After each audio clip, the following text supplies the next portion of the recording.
Ba-ba-ba. Hello, hello. Am I actually live now, everyone? Am I here?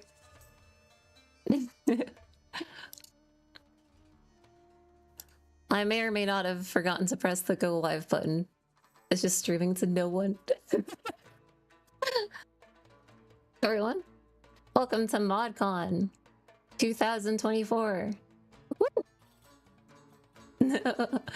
Thank you for being patient with me while I was getting things set up on my end. Am I looking at things correctly? Are there like hundreds of people here? And $360 has already been donated to the Able Gamers Fund. That is so good. Oh my gosh. Hello, everyone. Hello, hello. I apologize for accidentally streaming to no one at first. What's up, gamers? I don't have the most beautiful stream setup, but I do have I have working fades. Hey everyone! Look at how active this chat is. Oh my goodness. Welcome to ModCon 2024. I'm super honored to be here for day one. No waifu mods. I'm extremely disappointed. Welcome everyone to ModCon 2024. I'm so psyched to be here for the first day. I'm seriously so pumped. You have no idea. This music is from Crusader Kings 1. I thought it would be a great way to set the tone. Ooh, I also have this one. this one's a little bit more scrinkly, but I think it's okay. Alright, let me check my times for the schedule. But hey everyone, welcome to the stream. ModCon 2024. Woo! Okay, that's funny and cool. You're funny and cool. I'm doing my best over here. This is actually good because it gives me a chance to actually talk about things without having to ramble on too much, since y'all gave me half an hour to explain how ModCon's gonna work, so I think this is actually good that I was a little bit late. I'm definitely not coping. I did not kill anyone. I promise I didn't. I hope you're all doing good today. I can't believe y'all have already donated 361 to Able Gamers so far. That is so good. Okay, so we have a lot to talk about before the stream starts. Does this qualify as a VTuber avatar? Yeah. Not talking HeyCara looks sad. I was gonna be on camera, I didn't have time to like set it up. A 2D VTuber, that is me indeed.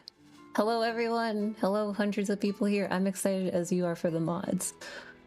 Alright, so for ModCon, we are supporting the Able Gamers. They're a super cool charity. They're about accessibility in video games. Like basically just any way they can help to provide support or resources or just assist individuals in getting the support that they need. The Able Gamers is a super cool charity. The Able Gamers Foundation worked with Evil Controllers to design an accessible peripherals for disabled gamers, and in 2018 it was announced that the Xbox Adaptive Controller had been created in partnership with organizations including the Able Gamers. So if that's not cool enough on its own to convince you that if you have the means to and you'd like to donate to support a good cause, nothing will. So if you would love to be a part of this like event that we're generating and that everyone has done such a great job of setting up, rally around the Able Gamers, support a good cause, you know, throw us a donation. And the extra cool thing too is that this year Paradox is matching the donation total from last year, which I'm like super excited to mention, obviously. It was over 6,000. I forget the exact number. People are posting links in the chat. Yes, thank you. It is a pure fundraiser. Like, none of us have any ability to access it or anything. It is purely just through the system that it is handled. Ba-ba-ba. We hope to beat our previous total record. Yeah, if we do, it would be over 10,000. So I'm sure that we can get to over 10,000 if we all just rally behind it. As a community, I'm very hopeful. Realm Sweep. What is this music? Very Iberian. It's from Crusader Kings 1, believe it or not. Yeah, that is the charity that we are supporting. It's a great charity. It's for a good cause.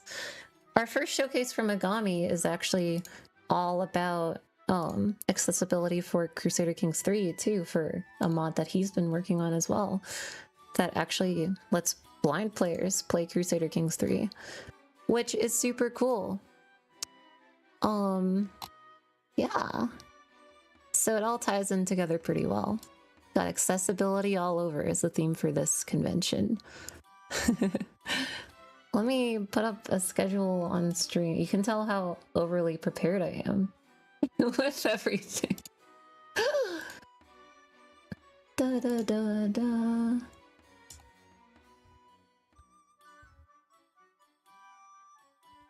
Alright, here is a schedule of what ModCon Day 1 is going to look like. We have our intro where I just basically have half an hour to explain everything to y'all.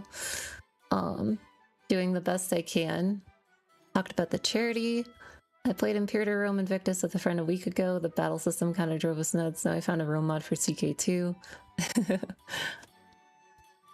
this graphic like beautiful, by the way? I just gotta mention it. Basically all of this is organized by Harm and Uber and all the other people over at ModCon. So huge shout out to them, of course. But yeah, first of all, we have the basically where I just explain what ModCon is. Afterwards, we have our mods being showcased. OCR support is Agami's first mod. I guess I should start by explaining the general premise of ModCon for anyone who might be new or anyone who might not be familiar with ModCon. So let me just phase into existence here. ModCon is a community-run event where we raise a bunch of money for charity, and we try to get we try to raise as much money as we can for charity. We bring together the community to show off some cool mods. There's a huge diversity of mods here too. Some of them are like gameplay enhancing mods, some of them are total conversion mods. They're all really cool. So for me on day 1, this is what our schedule is going to look like, but there will be 4 streamers doing 4 streams over 3 days over this weekend. Da da da da da. I'm just trying to get everyone's thingies up on stream. Da da. Baba. So for ModCon Day 2, that'll be Snap Strategy. We'll be handling that tomorrow. I'll leave the schedule on stream for a second. Trying to start drama like usual, Arcane. Thank you for the $100 donation to Able Gamers. It's going towards a good cause, and again, we are starting with that extra 6,000 from Paradox already. Thank you for that extra $100 going towards the charity. That is so cool. So for day 2, Snap will be covering that stream tomorrow. This is what his schedule will look like. I'm just going to show all of the schedules since I think it'll help us get a feel. These are all also on the ModCon website if you would like to check them out, of course. Here's Zieli's schedule. I believe he is the first half of Sunday. There's going to be 2 streams on Sunday. There's going to be Zieli's, and then there's going to be Ottawa's. Crusader Kings 3 is here. What about Victoria 3? There is Victoria 3. There's also Imperator. For my streams, I don't know if there are any other games besides for those 3, but I know for a fact that there's Crusader Kings 3 and Imperator and Victoria 3. I know that for a fact.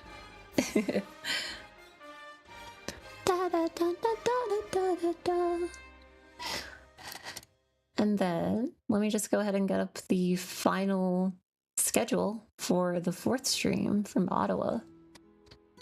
It's a really cool event. I'm super happy that I get to be a part of it. Da, da, da. Yeah, this is for... I keep on phasing out of existence. Here I am.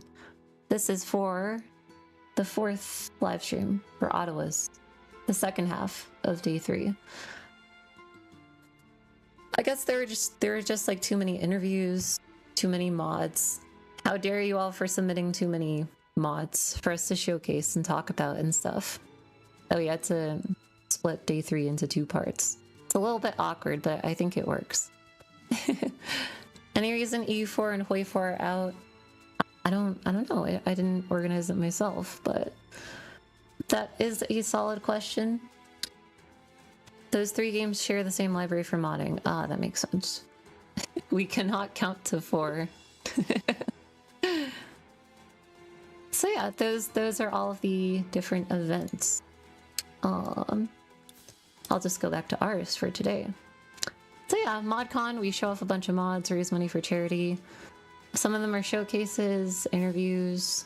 Gonna be interviewing one of the lovely ladies behind the Princes of Darkness mod later, which will be fun.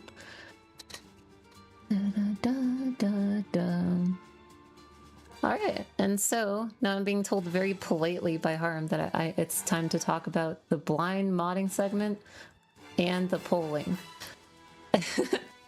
To be fair, this is like a big explanation that I was not like mentally ready. It's a bad excuse. I shouldn't say that. But okay. I want to switch out the music. Is that bad to do right now? You know what would go hard right now? It's Sengoku music.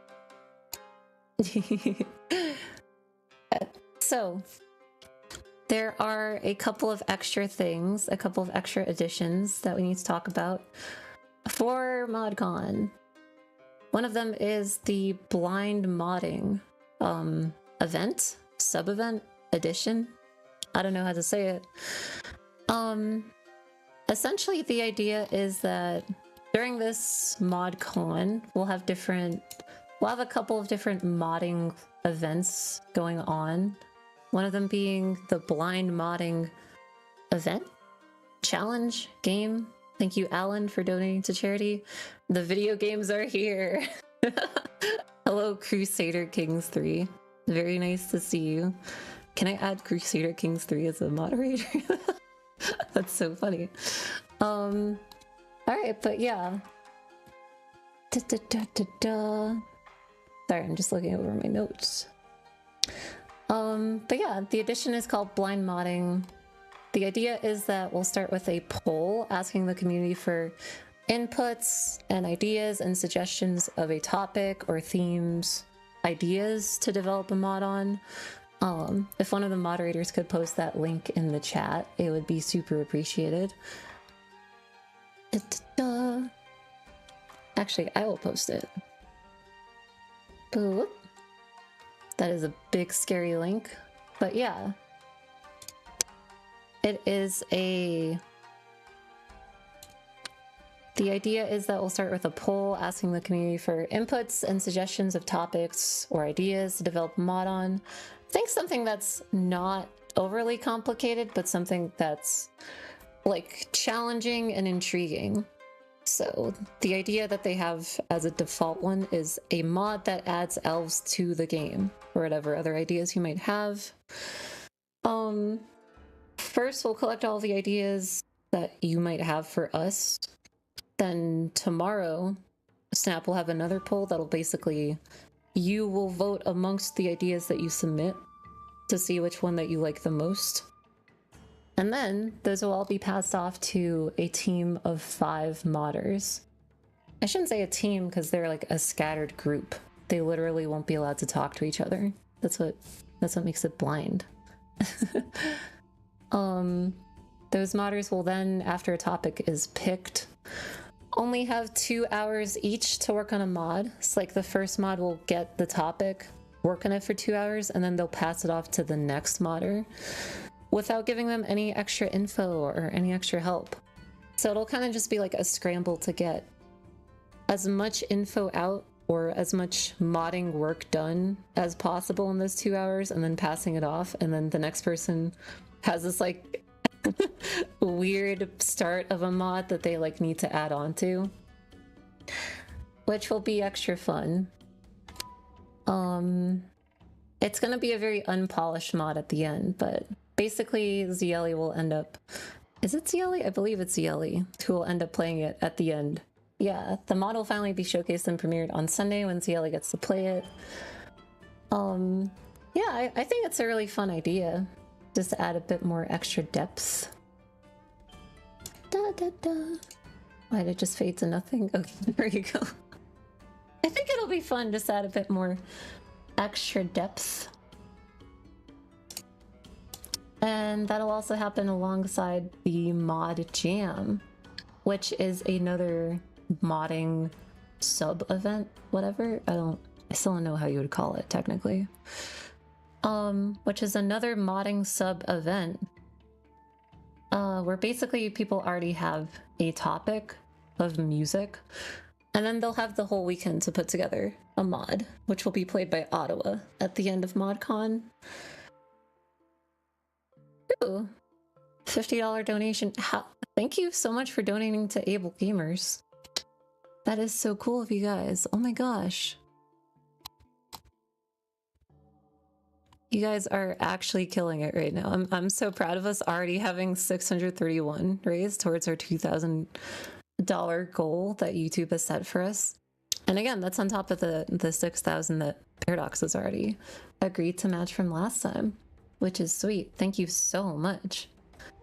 We have around 10 hours modding total. Please have mercy. I'm not the one who set up the competition, or the challenge. It's not a competition. Your tier 80 is showing Crusader Kings 3. Oh my gosh, Victoria 3 is here too. Cool. Hello, Paradox people. Hello. Hello.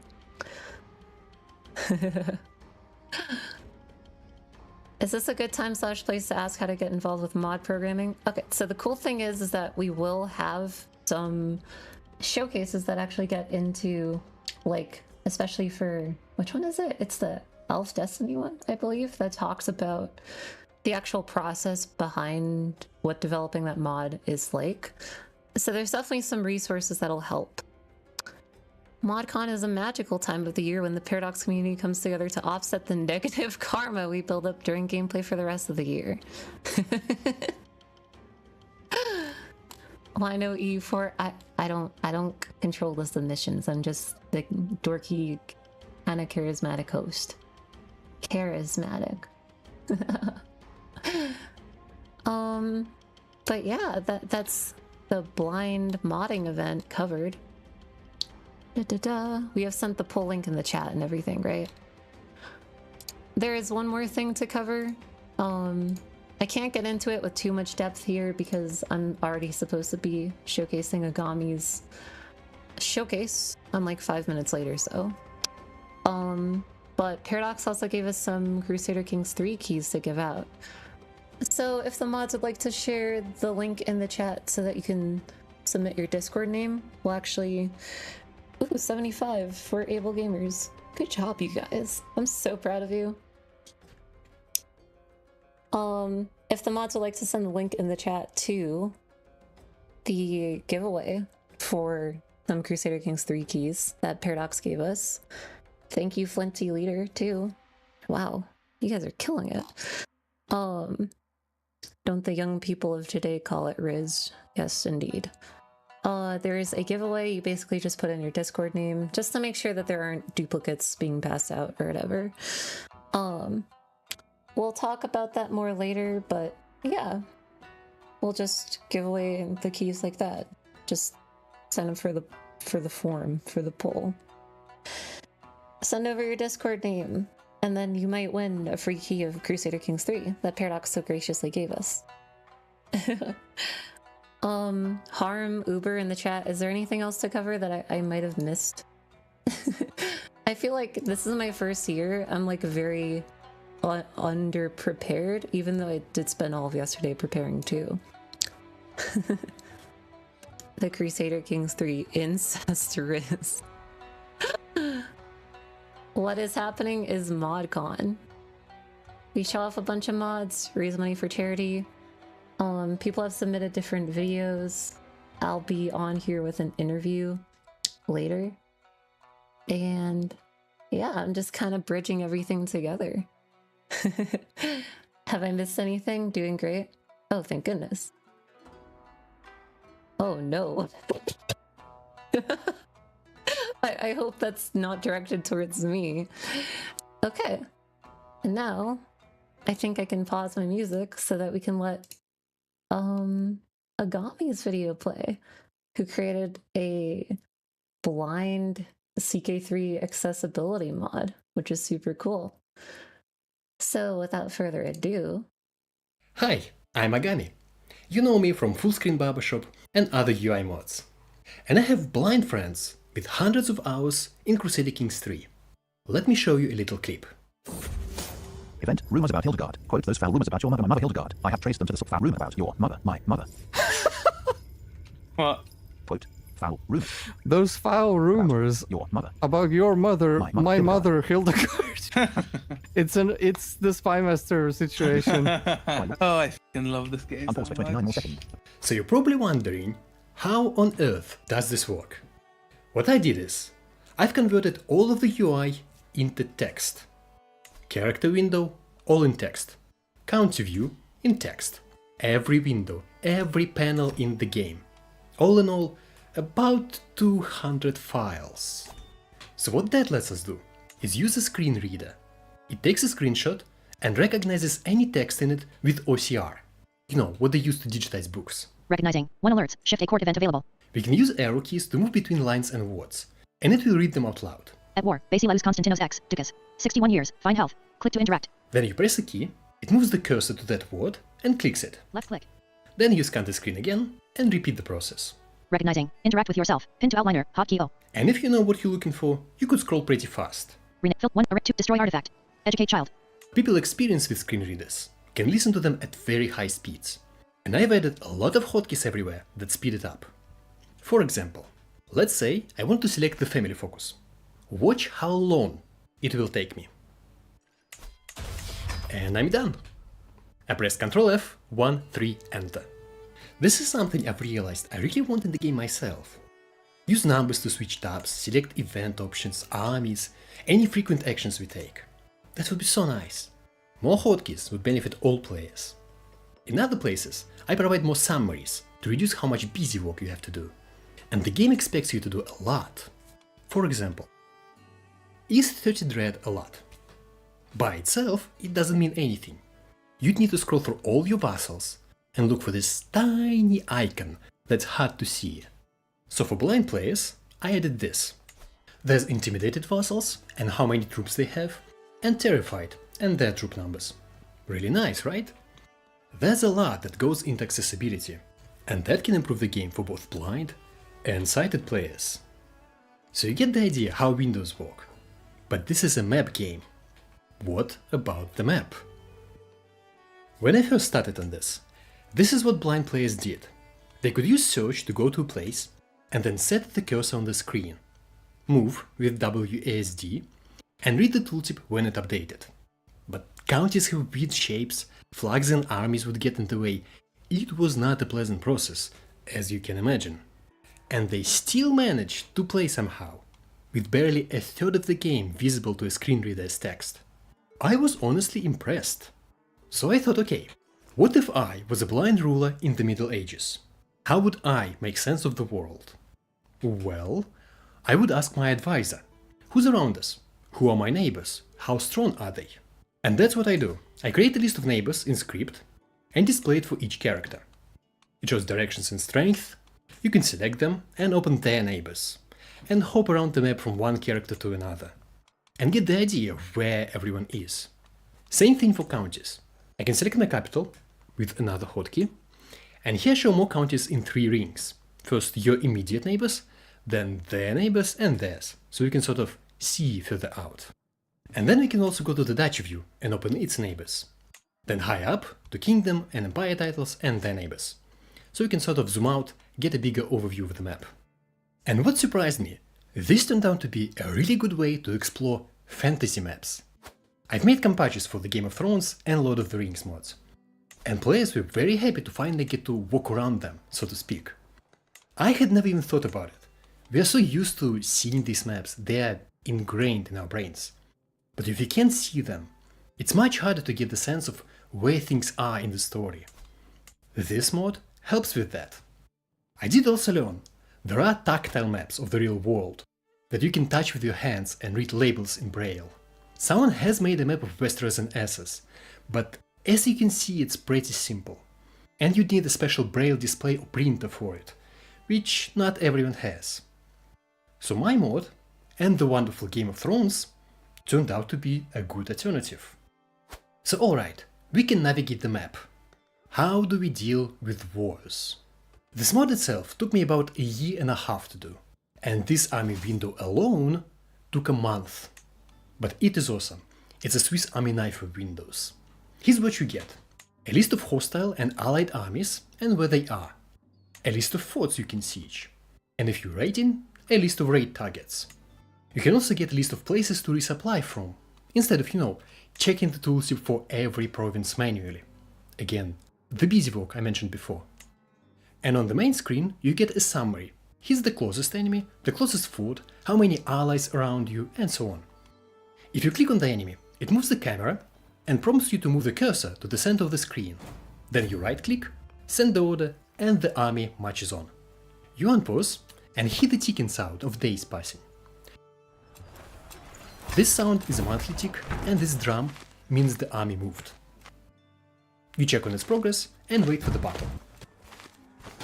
Thankfully, battles and sieges are a simple screen, so the warfare system works pretty well for this.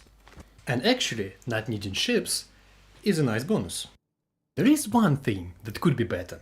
I really wish that we could order to attack the actual army, and then follow it if it moves, like, in all other RTS games. So we don't have to chase it manually. Would be a good quality of life thing for both blind and sighted players. I know if you're watching this video, the mod is not for you, but accessibility is for everyone. And there's a lot that can be improved on that front, like UI scaling, font settings, custom hotkeys. There is actually a setting for colorblind support, with only one option, default. If anyone at Paradox is watching, please look into adding proper support for screen readers. What I'm doing with OCR is a crutch. Normally, you'd be able to access the interface directly. But despite that, CK3 works surprisingly well for blind players. They enjoy it a lot.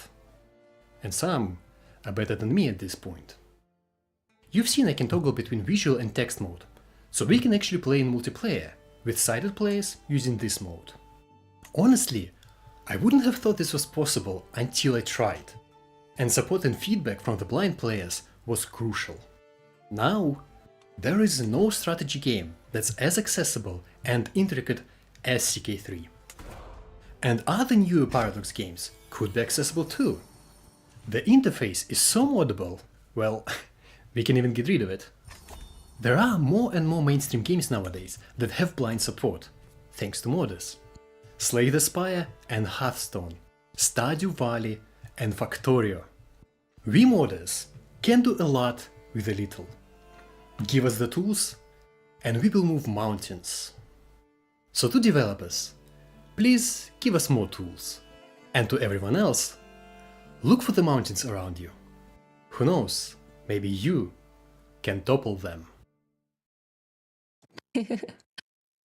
Isn't that actually sweet? Isn't that actually super cool?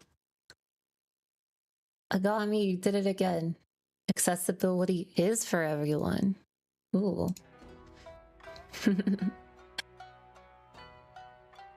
Yeah, that must have taken so much work to actually get that set up. Way to go, Agami. Bum bum bum. Alright. That was Agami's accessibility mod. There are links being posted in the chat for everyone if you want to go check it out.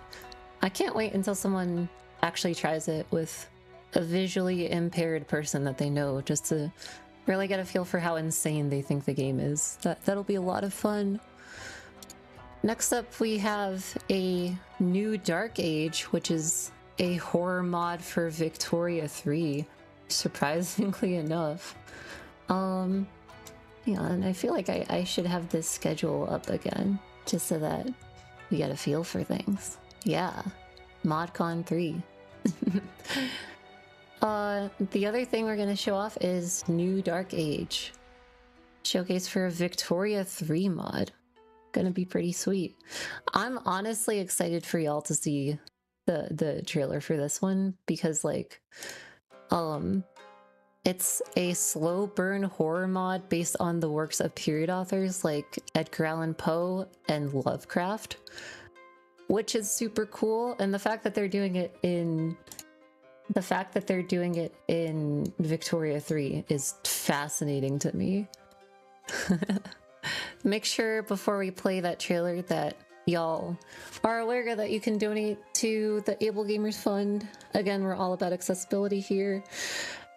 It is a pure fundraiser. I don't see any of it, and it's for a great cause. Sincerely, like, everyone deserves to enjoy our scrinkly little video games. Calling it scrinkly when Paradox is here in the chat, but it is. It's allowed to be a little bit scrinkly. All right, here is the trailer for a new Dark Age.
Oh, spooky. I was thinking of a dumb joke I could say. I don't know if it's worth it. You might have heard of accessibility. Accessibility. What about spookability? Fun. Spookability. My favorite part of that was the ghost club. I like the idea that like they're trying to figure this scary stuff out. So they're like, I know, we'll make a ghost club. Yikes. What's really scary is seeing Texan placeholder pink in a live stream. It made my heart skip a beat before I realized it was a part of the video overlays. The video did not crash. It was my brain that crashed for a second while I was thinking of that silly little joke. It's not accessibility, it's ability.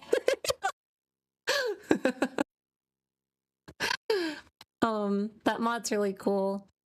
I'm excited. I'll probably play it for myself when it comes out. I got it. It's a Vicky 3 horror mod. How could I not? It's so cool. Scared the pants off of me. 13 out of 10. Yeah, thanks for hosting. Hey, yeah, thanks for being here. Make sure to check out Able Gamers. We're already at 731. And like the stream only just started. You guys are crazy. It's such a good cause though. Thank you for donating to it. Let's see if we can get to 10K by the end of this weekend. Obviously we have a few more days, but plus the 6,000 from Paradox. I believe we gotta already be at 7,000 by now. Maybe we should even set a higher goal. And yeah, people in the chat are pointing out the key giveaway. Also make sure if you have ideas for the modders that they can work on during the blind modding event, to submit them over at the forum, at the poll. Tomorrow you will vote on which idea you like the most in Snap's ModCon stream tomorrow. So make sure to vote over there, submit your ideas. I mean, it's nice for ghosts to have clubs. Gotta spend the time somehow. Just over 7,000. Just over 7,000. Just over 7,000. Everyone. You're doing a really good job. That's over 7,000 already. You guys are crazy. Thank you so much. Let me do something really awkward really quickly. Over 7,000. That's a lot of money. Okay, I need to calm down. All right, next up, we are gonna start to get into our Princes of Darkness mod coverage, which is both a video that they're gonna show off for us, and it's also a interview that we're gonna have with the lovely, enchanting, why can I not read your Discord? Oh, because I have streamer mode on right now. Oh. Well, we have an enchanting interview, I should say. And yeah, let me get the video roll. Mods, am I forgetting anything? Ooh, $5 for able gamers. Yeah, way to go. Accessibility. It's really important.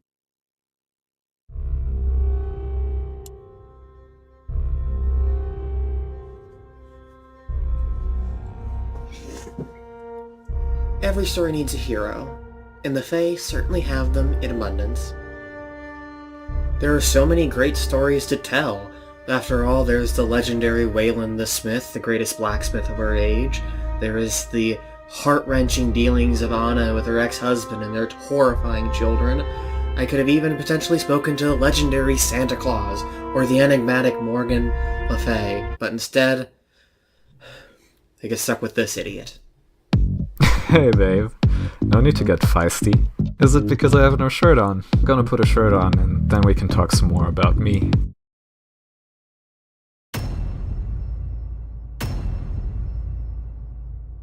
This is the medieval world that you know. The tales of kings and emperors fighting wars over land and intrigue. A complex game of knives and combat that takes place on the field of battle as duchies change hands and counties are pillaged, Norse raiders coming from the far reaches of Scandinavia, all the way to the growing resurgence of Iran. Although, however, underneath it all, there's the dark currents of the world of darkness. Because what you know is the world of day. What we have to show you tonight is the world at night. The one ruled by immortal creatures scheming in the dark as vampiric blood leeches drink the blood from peasants and terrifying wolfmen stalk the forest at night. But that's not our focus tonight. We are going to look at the more fantastical, even for this world drowned in shadows. One such example is the legendary Siegfried, although he hasn't been doing much as of late. He's mainly been seething. Unfortunately, his dynasty has been driven from their ancestral homeland of the Rhine. You can see it right there. There's nothing Siegfried would like more than to retake it. So, why haven't you? No reason? Who owns the Rhineland now? Just some guy. Is that guy a 300-year-old vampire with an army 10 times your size with many more greater and more loyal knights than yours? Maybe? Well, I hate to say it, but it's pretty obvious you're completely outclassed. I mean, it's not even a contest. Hard as that would tear you a new... Okay, I get it. You don't need to rub it in, mein Gott. It would be an uphill battle, admittedly, but there is a way I can win. How? A war on that scale would be fabulously expensive. Yes, it would, but I've got a plan to make lots and lots of money. But first, I will need to assemble a team of professionals with a very particular set of skills. The muscle, Haman the Giant. This guy was born to fight. He'll pick you up and snap you like a twig. The Silver Tongue, Myriad of House Liam. There is no door that her charms cannot unlock. And of course, myself, as the charismatic leader. And thus, our team is complete. In which one of you is the brains? And thus, our team is almost complete. Okay, so this is kind of embarrassing. I've been looking to see which of my vassals are the smart ones. And for example, my cousin Gunther here is very clever and also concerningly good at backstabbing, but he absolutely hates my guts. Like, if I had to put a number on how much he hates me, it would be like minus 100. So that's not an option. And there's also Katrin, who doesn't completely hate me. And she's also goth, which is always a plus, but she doesn't quite like me enough to join the team. Like, if I had to put a number on it, she would need to like me plus 50. But that's fine, because I can just work my magic on her, if you know what I mean. And now, it's time to tell you about my plan to make lots of money. We're going on a heist for the Vault of Mammon. Yeah, that's right. We're going to steal gold from the demon of greed.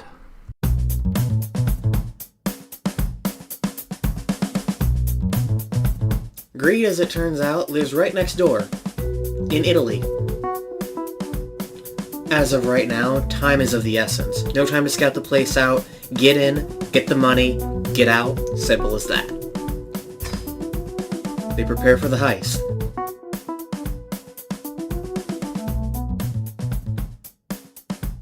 And off they go, posing as cultists to try and get into the den of greed itself. Now I wish we had spent more time on scouting. I'm curious what the Den of Greed looks like from the inside. Oh, this is kind of on the nose, isn't it?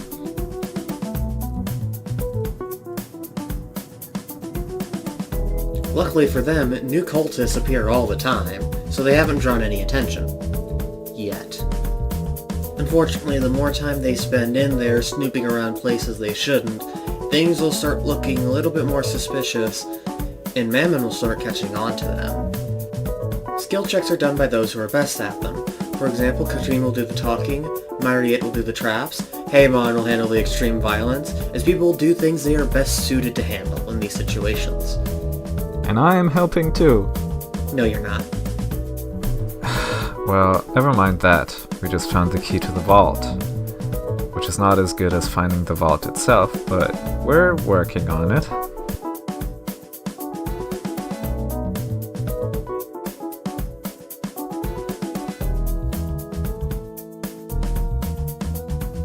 Oh look, there it is. And it's juicy, meine Güte. I'm gonna need to take all of this. And as fun as it is to raid Mammon's vaults, that takes time. Time that they're quickly running out of. And as suspicion mounts, complications will occur when things start getting a little bit more slanted against the heroes, and as more complications occur, the harder those skill checks get. So now it's high time to get out of here. Unfortunately, the heist isn't over once they get the gold. They still have to get out after all.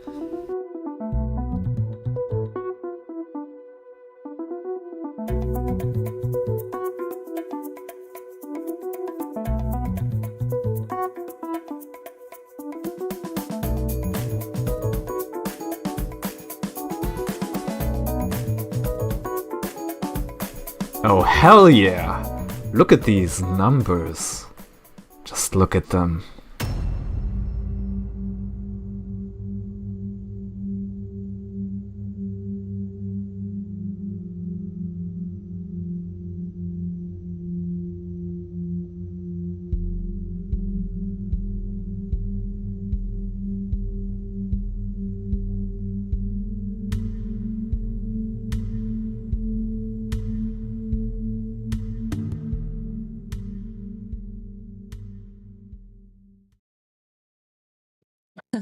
What a trailer. Princess of Darkness is such a cool mod. Alright, I did promise that we would be back with... Oh my gosh, I forgot that this was like this. My character isn't moving anymore. My little Minerva's so sad. Let me just... let me try to debug some connection issues that I'm having with Discord, and then I will be right back, hopefully with an interview. Does anyone know how to fix the awaiting endpoint thingy? That's the thing I'm having problems with right now.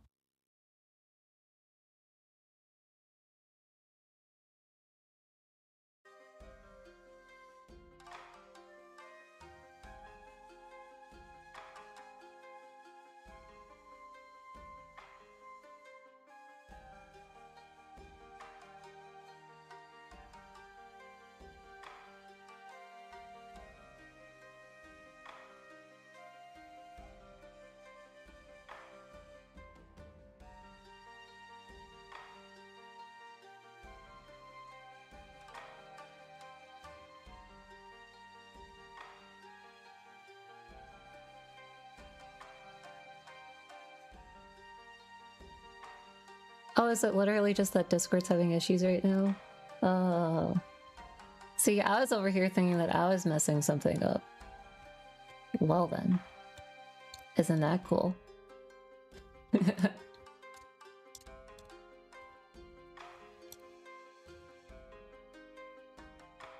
Well, I guess I may as well just bring y'all back here. If an interview won't work out, then I guess maybe we'll just skip it for now and then try it again a bit later when we have the time. Unfortunately, in the meantime, well, I can't interview any other people. I can't even do anything on Discord right now. Oh no. This derails the whole show. What am I gonna do now? I mean, honestly, my best idea would be to start, just going through the rest of them a little bit early. If that's okay. I don't harm Uber. Would you two consent to that? Play CK3 madness. Yeah, but what am I gonna do? Play like 15 minutes of a mod? Maybe. Sit and chill. We'll do it live. Play CK2. The Discord has forsaken us. Oh my gosh, Discord. Yeah, I looked it up. Apparently it is just having issues right now, which is very unfortunate timing. How about we just make an adjustment to the schedule and then we'll come back to it later. My little carrot isn't even on screen anymore. So sad. I mean, I can still be here, but I'll just be like this, so. Because it goes through Discord. Yeah, I think we skip the interviews for now. And then we'll come back around to it later, unfortunately. I can still see messages on Discord, fortunately. If it wasn't for that, I would be I would be destroyed. Thank you for all the donations y'all have been given to Able Gamers so far, though. We're already at 771. You guys are killing it right now. I'm so proud of y'all. That is fantastic. Okay, I'm getting permission from the team that we can just move on to the next batch of mods that we have in our schedule for now. Yeah, this one. So basically we're gonna move you see the Napoleon block? We're gonna move that block a bit earlier. Not that much earlier, it's almost about time for it. And then we will simply just wait to see if Discord repairs itself so that we can do the Princes of Darkness one. But yeah, next up we're gonna look at the Napoleon 1 mod for Victoria 3. The cool thing about the Napoleon 1 mod is that it's kind of like Kaiserreich, but like for Napoleon. Like, what would the world look like if the Victorian era was instead the Napoleonic era? Obviously I have a vested interest in this mod. I can see why they gave me this mod. Also remember the poll. Submit ideas to the poll if y'all have ideas. Also, remember, donate to Able Gamers if you'd like to. Trying to get to 10k. Just over 7,000 right, probably a bit more than 7,000 right now. And also, if you want to enter the sweepstakes, I shouldn't call them sweepstakes. If you want to enter your Discord name and see if you can win a copy of CK3 from the copies that Paradox gave us for this event, then there should be a link going around in the chat too. Okay, I'll play the video now that I've said my obligatory thingies.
Welcome back to the void. as Paradox put it. I forget if it was the CK3 one or who it was saying, welcome, HeyCara is here to graciously welcome us back to the void. Yep, welcome back to the void, and now we're back here. Hello everyone. Welcome, welcome. That mod is gonna be fire, honestly. Who took the painting? R.I.P. Wellington, god damn it. Yeah, it's a cool, like, Kaiserreich sort of alternate history thing. Honestly, really excited to see it.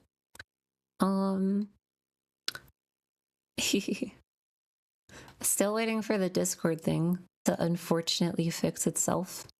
I will keep y'all up to date on that. I do love Napoleon. I do literally have the poster of Napoleon above my bed. Not like I wanted it there specifically, that's just the only place that it fit. Very well done, very well done. Floating vaguely in a French-sounding void. Oui, oui. Je m'appelle Eiffel Tower. At least that explains whose footprints were that.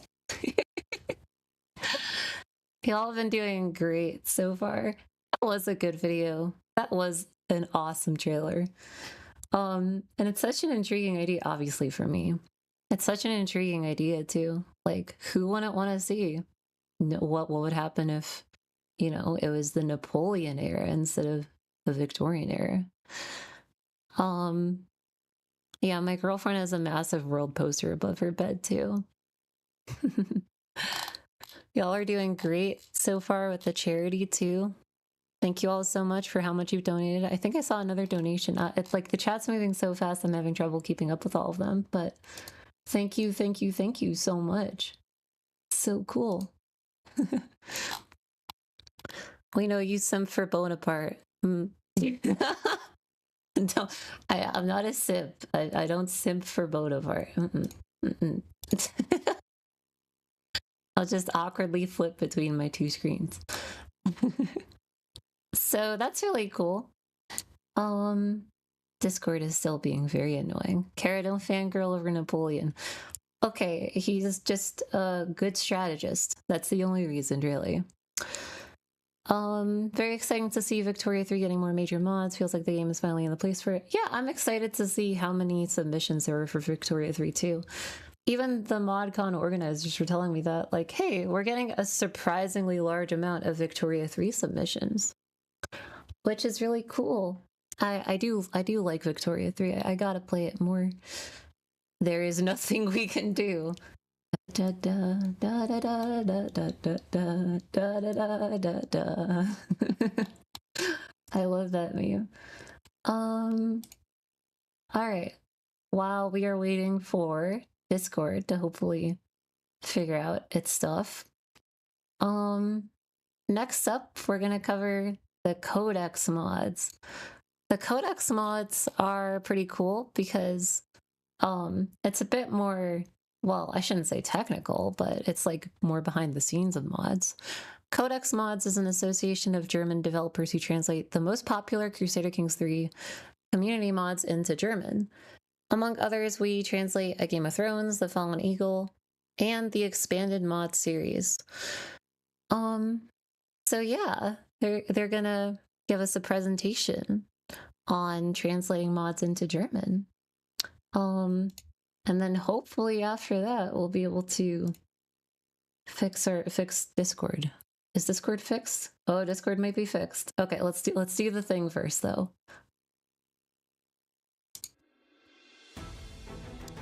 Small warning at the beginning.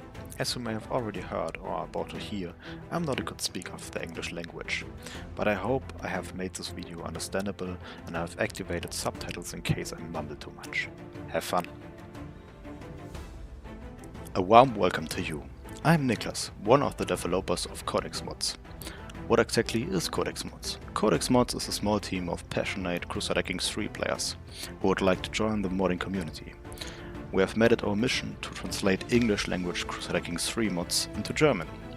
But why all this? The Crusader Kings series has a large fanbase in Germany, Austria and Switzerland. Since the game is based entirely on reading text, we don't want to reduce the immersion for German players. This is especially important as not everyone may be able to read and understand English perfectly, and we want to encourage players to use mods even if they've never learned English. We believe that everyone, regardless of the language skills, should enjoy the full gaming experience of the community's best mods. That's why we work hard to provide high-quality translations to overcome the barrier of language. Our mission is to make the modding community of Crusader Kings 3 more accessible for German-speaking players and to enrich the community. Our motivation is to make the gaming experience of mods more accessible and improve it for the German-speaking community. So far, we have already successfully translated several mods into German. Among others, we have translated the expanded series and mostly mechanical mods, but we also have translated a few smaller mods into German. For example, we have translated Catholic Trinity, Fog of War and Quando Sumus, Decisions of the K3. However, one of our biggest and currently ongoing projects is the German translation of Game of Thrones. Our team of translators and developers work hard to ensure that each mod is translated with care and with high detail. We want to ensure that the rich story and complex gameplay aspects of Crusader Kings 3's mods are accessible to German-speaking players. As you can see, the German community is large and our mods are also very popular. We are also in contact with German streamers to expand our reach and gain more supporters. Our goal is to give all these people the opportunity to enjoy the best mods of the community in their native language. Let's take a look at the development process of such a translation. When translating mods, we take great care to ensure that the translation overlaps seamlessly with the feel of the original mod as well as the base game. We not only make sure that the content, grammar and spelling are correct, but also that the feeling of the original mod is not lost. We also take care to incorporate existing tags from Crusader Kings. The process often begins with us taking a close look at the mod and its content. We play the mod, read the text to get the feel and tone, then we start the actual translation work, making sure that the translation are not just literal but also reflect the context and atmosphere of the mod. Usually, when we take on a mod, we don't just use machine translator like Google Translator or DeepL. Instead, we work with various sources. In the example of a Game of Thrones, we not only use the box, mainly for quotes and copied text parts, but also the English and German wiki of A Song of Ice and Fire. We do this because the Song of Ice and Fire books already have a German translation. This means that some of the names of people, places, cultures and so on are not copied or translated one-to-one, but rather have been renamed for the feel of the story. You can see this very well in the example of HeyCara. Here the German translation is not simply a one-to-one translation, it is Rose Garden. As the readers of the books and viewers of the series are used to the German name, we make sure to stay true to these two sources in the naming and translation, which is sometimes not so easy. Once the translation work is complete, a throughout review follows to ensure that all texts are error-free and the gameplay experience remain intact. Only when we are satisfied with the result do we release the mod so the players from the German community can enjoy it. Our team is very open and welcomes new members. In the last few months we have had up to 12 people contributing to the translation of A Game of Thrones, and that's again our goal for the future. Because of the very frequent updates of A Game of Thrones, we usually can't keep the mod up to date. As a result, our fans currently accept that they are always playing an outdated version of this great mod. Of course, we want to change that and not keep it that way. In order to keep up with the constant updates from the developers of A Game of Thrones, we definitely need all the support we can get. Finally, we would like to mention that we are always looking for help. If you are passionate about the German language and have a basic knowledge of grammar and spelling, you can become part of our team. We are convinced that anyone with a passion for games and language can make a valuable contribution to our mission. It doesn't matter if you have previous translation experience or not, we are here to learn and grow together. We look forward to expanding the world of Crusader Kings 3 in German together with you. Thank you for watching. If you are interested in learning more about the possible collaboration, please do not hesitate to contact us. Also, if you would be interested in expanding your mod for the German community with the German translation and would like our help to realize it. Yeah, very difficult. Difficult work. You know that for like I should put the thingy back up on screen. You know that for like official translators for like even like the UN or whatever, they're only legally allowed to work like 4 hours a day or something, because it's such like a strenuous job. There's something about translating that like stresses out your brain or something like that. It's a lot of mental labor. Back to the void. Back to the void again. Discord is still broken, in case you're wondering. Is ASMR CK3 just the sound of you stabbing your brother for sleeping with your wife? Yes. Also, yeah, he totally did do the thing of, I'm not a native English speaker. Please forgive my English. And then they speak flawless, better English than I would speak. Hello, YouTube. Yeah, very difficult work, genuinely translating. So yeah, check out Codex Mods. If you're interested in participating, especially since they don't really use any machine translation, or not very often. Very difficult. It makes sense considering that there's the translation thing and the fact that mistranslation has consequences. UN especially, because you got to translate it live as it happens for who knows how long. Yeah, but just like in general, I think it's a tricky thing to do. You got to take into account the different meanings of different phrases too. It can't just be a word-to-word translation. How do you translate a metaphor? How do you translate something that rhymes or a simile, you know? Literally spoke better English than I... Oh my gosh, same. So same. So same.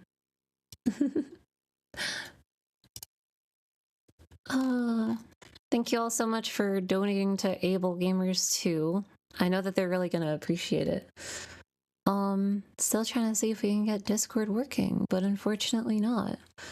But yeah, as people are posting in the chat, make sure to join the key giveaway. Submit your theme to the blind mod over there too. Couple links in the chat. Thank you, the Gib770. Try task manager closing Discord perhaps. I have tried and failed. Is my character... Oh, my character's talking at least. We are still awaiting Lesithia though, who is still not connected, I believe. Lesithia, are you there? Hello? Can you hear me? I don't think she's connected yet. Unfortunately. But at least I'm here. Discord privilege. Translator's note. Keikaku means plan. So thank you for the $5 donation to Able Gamers. Time to go back to Skype. The Microsoft's like CEO is like awoken from his sleep in like a cold sweat, like, oh, Skype. Almost no one who claims to speak English poorly actually does. Yeah. Unfortunately still waiting on Discord, but from what I can tell, it's a Discord server thing, much to my agony. Yeah, it's like a central Discord psyop to prevent us from having the coolest interview ever. It's a government plot. I think that's what we gotta come to. It is unfortunately a government plot. Wait, I forgot that I was so close over here. Alright, I'll just awkwardly be over here. I think that's okay. Lesithia, can you hear me? Try saying something, see if I can hear you. Oh my gosh, I can hear you. I can hear you. Oh my goodness. Okay. This is good. Say something? Okay. Yes, I'm here. Okay, awesome. Let me see how I can get you on screen. I was not ready for this to happen. I thought it was gonna take hours or something. Great. Yeah, from what I can tell, it's a Discord server thing, so there's not much we could have done, but I mean, also my camera works as well. Yeah, let me just see how I can get you on screen. I don't know what the best way would be to do that, but She looks gorgeous. You have no idea. Do do do. Do do do do do. Blah blah blah. Da da da da da da da da. Okay. Boop. And let me just put a little screen capture on. It's probably not the best way to do it, but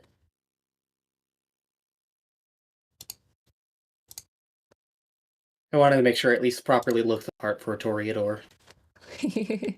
you look beautiful. Hang on. Thank you. Un momento, por favor. It's gonna be the worst setup interview ever, I think. Okay. Da da da da da da da da da da da da da. Okay, hello, you are here. All right, happy to be Hello. here. Glad Discord's finally cooperating. All right, great. Stream chat, can you tell me if she sounds good? She sounds loud enough? I'll turn you up just a bit, just to be sure. Okay. I am so happy that you are finally here. You have no idea.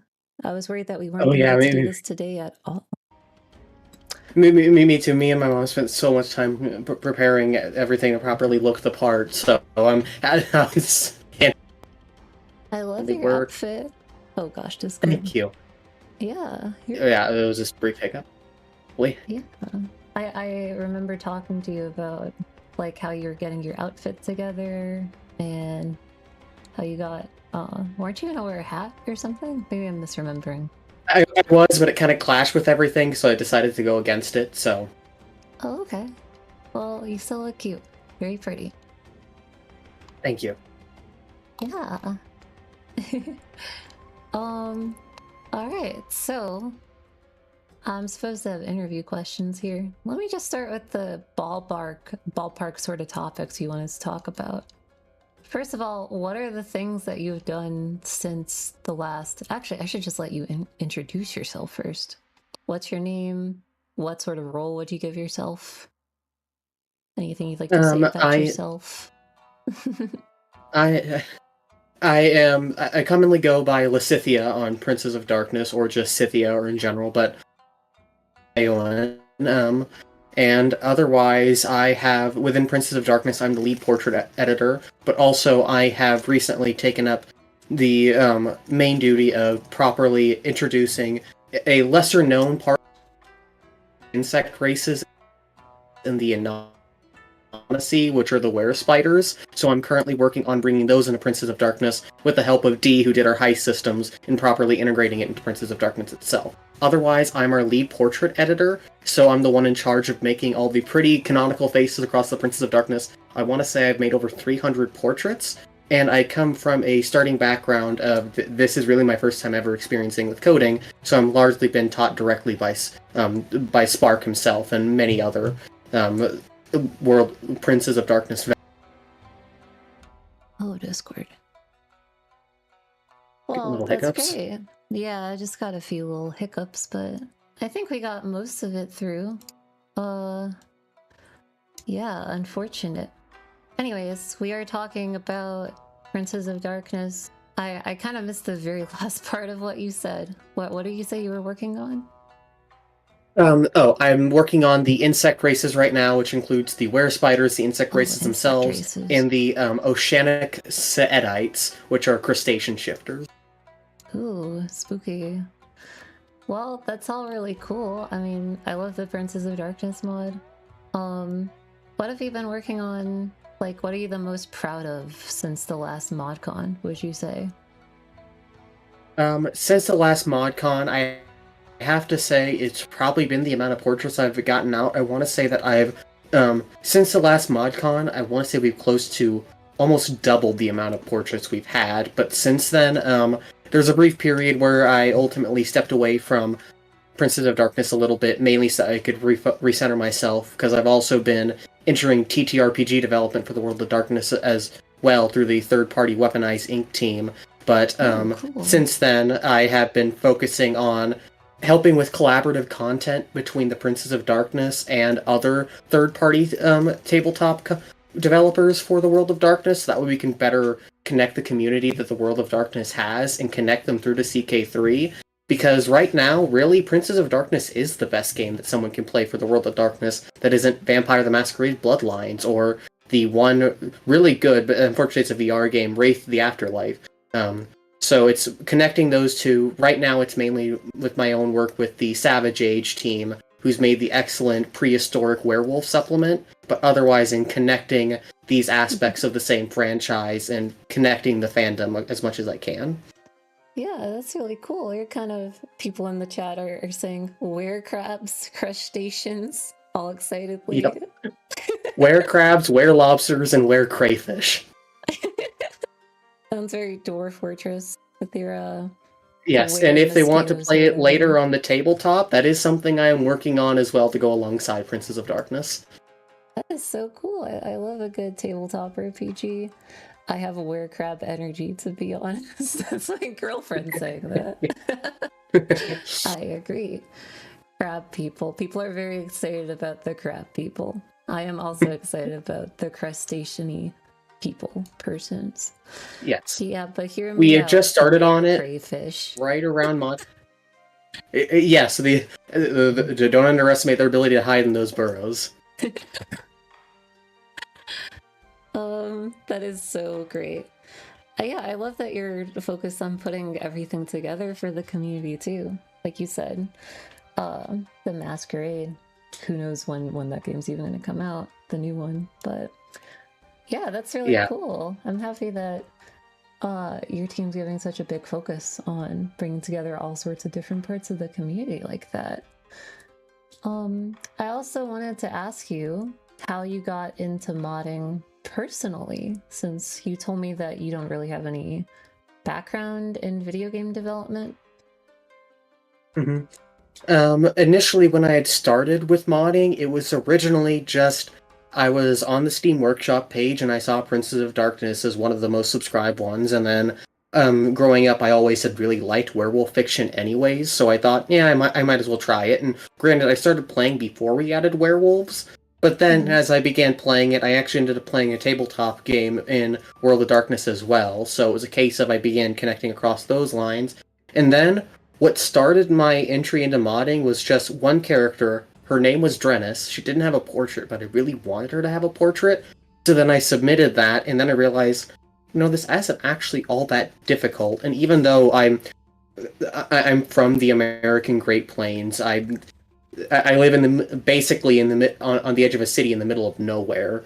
But otherwise, it was a case of just really determination, and two of our developers, and specifically that helped me, Card, one of our lead developers, and BDW, another one of our, not a lead developer, but still a developer and a very active member of our community, had helped me learn to modding. So the very first major submission I made to the mod wasn't a portrait, was the special artifact Horus gets that lets him castrate anyone in a way that they can't be healed from, which that was my very first entry into that. But otherwise, what made me stuck with it is working in game development and actually having a chance to be in that. It's a dream job of mine, and it's something I always wanted to do for a living. So in a way, it's me trying to properly get into the industry in the hope that way I can actually not have to spend the rest of my life doing stuff like labor retail or stuff like that, where I can actually have some of an entry into game development and TTRPG development that doesn't leave me stuck in the Great Plains, really. That's awesome. I get the vibes. Suburbia, Great Plains. So you want to get into game development or like TTRPG development? I would be ecstatic with both, but really at this point I'm just trying for either. Because, I also don't come from a very monetarily wealthy background, so I kind of have to claw my way up from towards the bottom. So really it's just, I'm looking to improve my life, and modding is one of the best ways I have to actually do that. Yeah, that's something that I feel like I've heard other people talk about too, how modding is something you can at least add to your resume to say, hey, I have experience doing this sort of creative stuff here. Yeah, and that's actually how the the team that makes the Savage Age, Weaponized Inc., because of my work for Princes of Darkness, that's why they even trusted me to begin with to work on a upcoming project we have called the Amber Age, which is specifically putting into the tabletop an update for those where arthropods. So Princes of Darkness did open that door for me to begin with, so hopefully I can continue moving forward, and like I said, it would be a dream to go into game development for either video games or TTRPG development, so it's just, I'm keeping up with the climb to hopefully to better where I was born in. That's awesome. I'll give you a reference for your resume. Don't worry. Unironically, Yeah. though, I'm sure that you can do it. People in the chat are excited about were sharks too.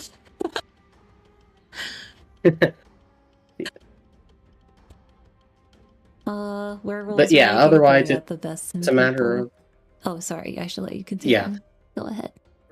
or yeah, it's alright. I was more so it's just a matter of trying to improve myself, trying to improve where I am, and chasing that dream I so desperately have. Because I mean, it would be a dream come true for a little bit of a cliche. And I mean, I already love the franchise anyways, so I mean, I might as well do something I like to try and better where I am. That's awesome. We're all rooting for you.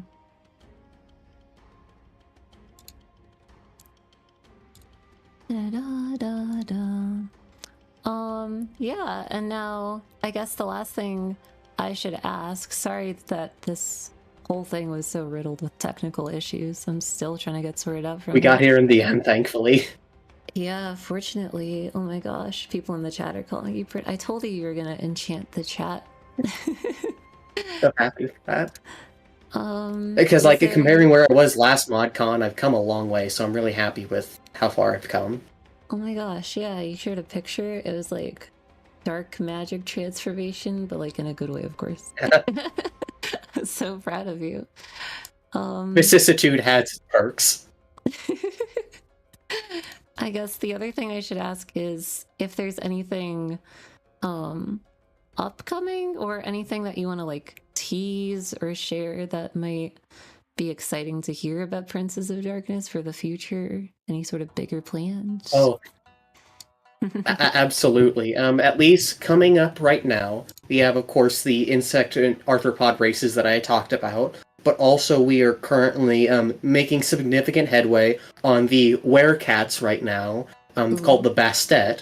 But also, another one of our developers has recently made significant headway on a rework of our sects, which are major vampiric political bodies, and making the sects more interesting to play around with.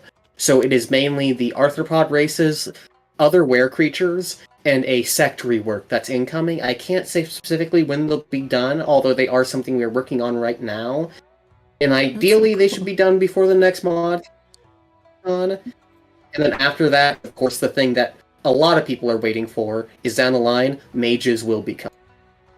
Ooh, mages. I heard werecats, mages, Yes, and sex. Those are the big ones. Yes, mages are significantly far out, although werecats and other were creatures, as well as the arthropods and the sects, those are coming in the more near future. Those are our immediate goalposts. That's cool. Chat misheard you saying sex as sex. Oh. Of course. S-E-C-T, unfortunately. It's vampires, they already get enough of that. Yeah, a sect. Like sects. That's so hard to say. The sex chat. But seriously, that is super exciting. When I played Princes of Darkness, I loved the gloomy, like, it wasn't depressing atmosphere. It was sort of like a comedically dark atmosphere. I really like Princes of Darkness. Yeah, well, luckily we hope to try and make as good of a game as we possibly can and constantly improving it. And vampires have been around the longest, so I mean, and as someone who plays a vampire can tell, they certainly have a lot of interesting content. And I really have to hand it to Dee, the developer that worked on Heists and Journeys. That has added so many dimensions of gameplay to Princes of Darkness that I think really will have forever changed how it goes forward. It has made the mod so much better. So I have to point out D in particular there, because I mean, the journeys in Heist, especially with the recent movement update, it has easily revolutionized with how Princes of Darkness plays now, and it's so much more fun, especially with the new game modes he's added. It's changed so much, and in my opinion, definitely for the better.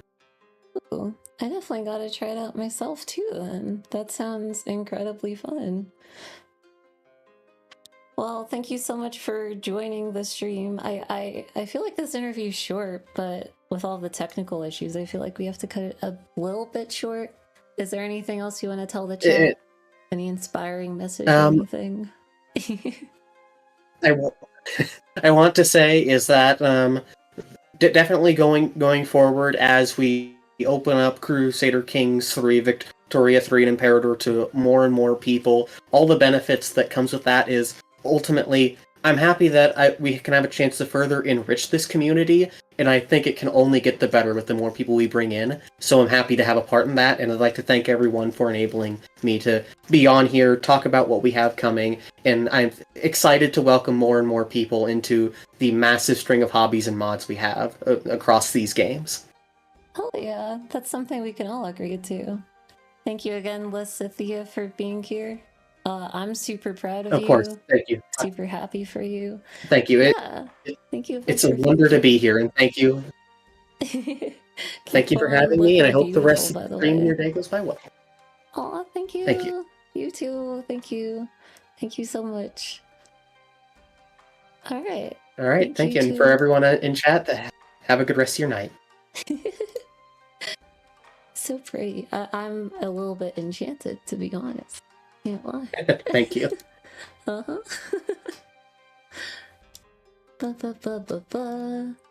I am so glad that we actually got Discord to work there. Oh my goodness. Lysithia, isn't she wonderful? I am already a vampire girl, so it's a good fit, I guess. Alright.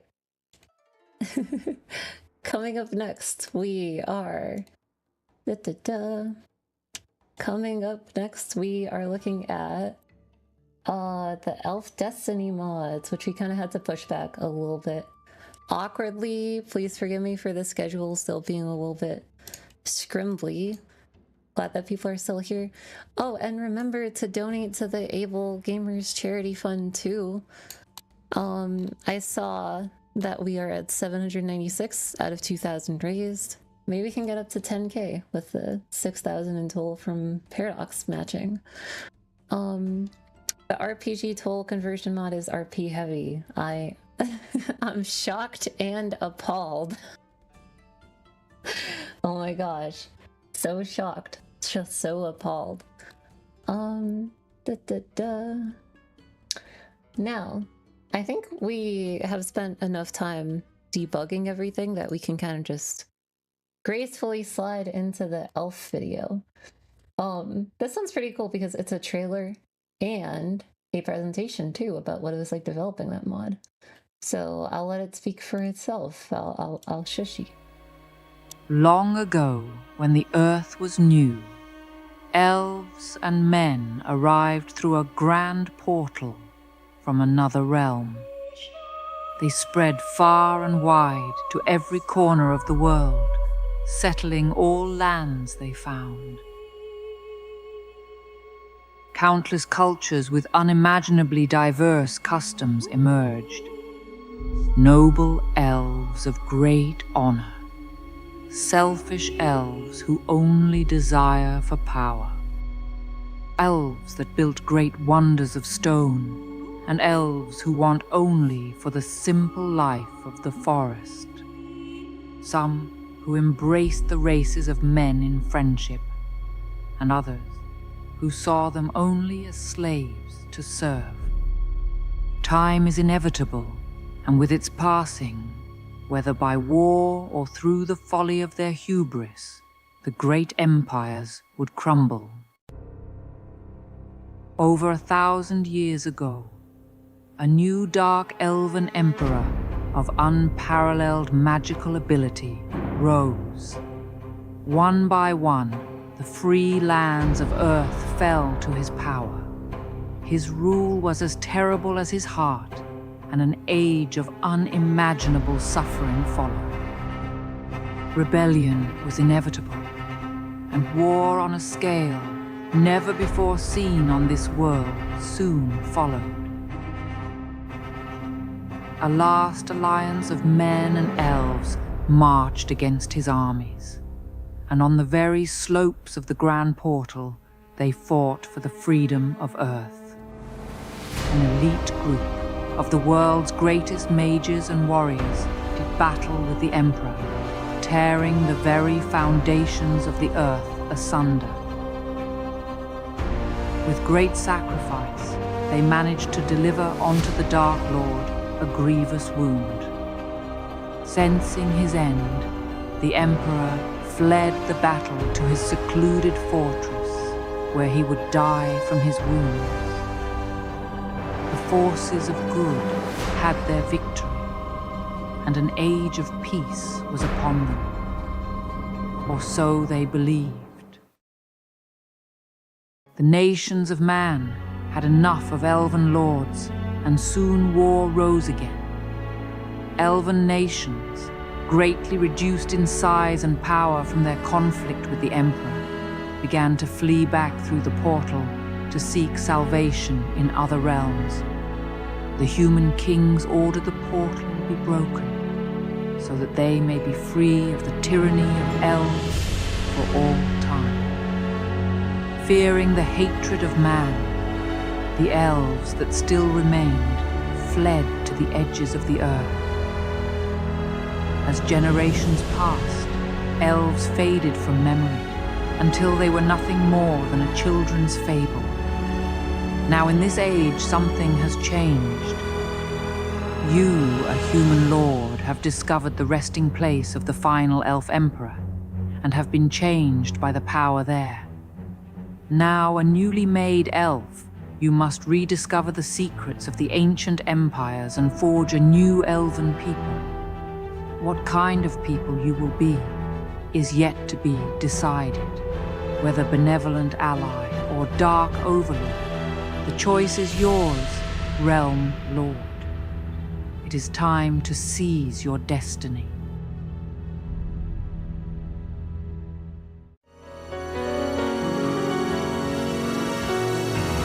In the hush of the ancient night, through the portal of celestial light, elves and men descended to Earth's embrace, weaving realms with grace.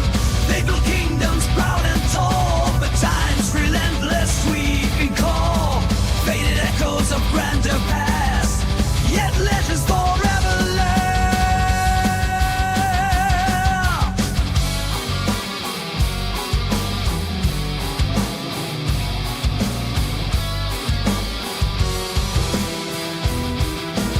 Destiny in the hearts deeply. Realm Lord rises to set us free. Through ruins old, secrets unfold. At new dawn, the story retold. In the whispers of the windswept glades, where time's veil softly fades, the realm lord strides with purpose clear to awaken what once was dear. Through the ruins of forgotten lore, where shadows dance forevermore, the secrets of the ancients lie, awaiting one to dare to try.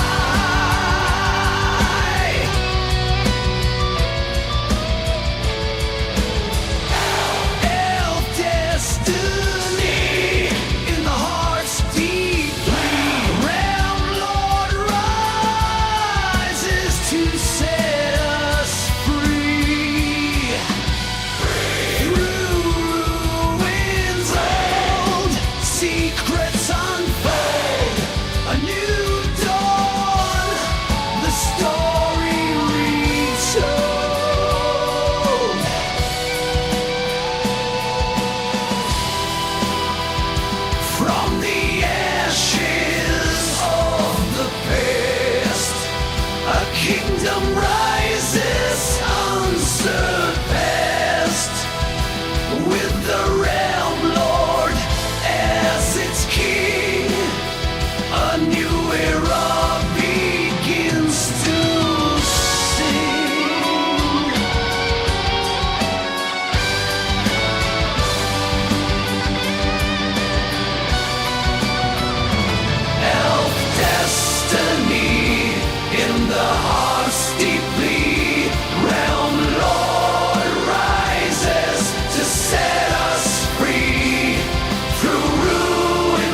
told, the tale of old once more to unfold.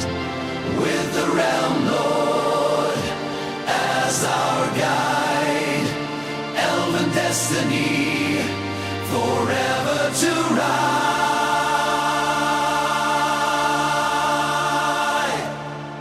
I know it's my destiny. What a trailer. Oh my goodness. I will say, like, the AI, like, it's a mod.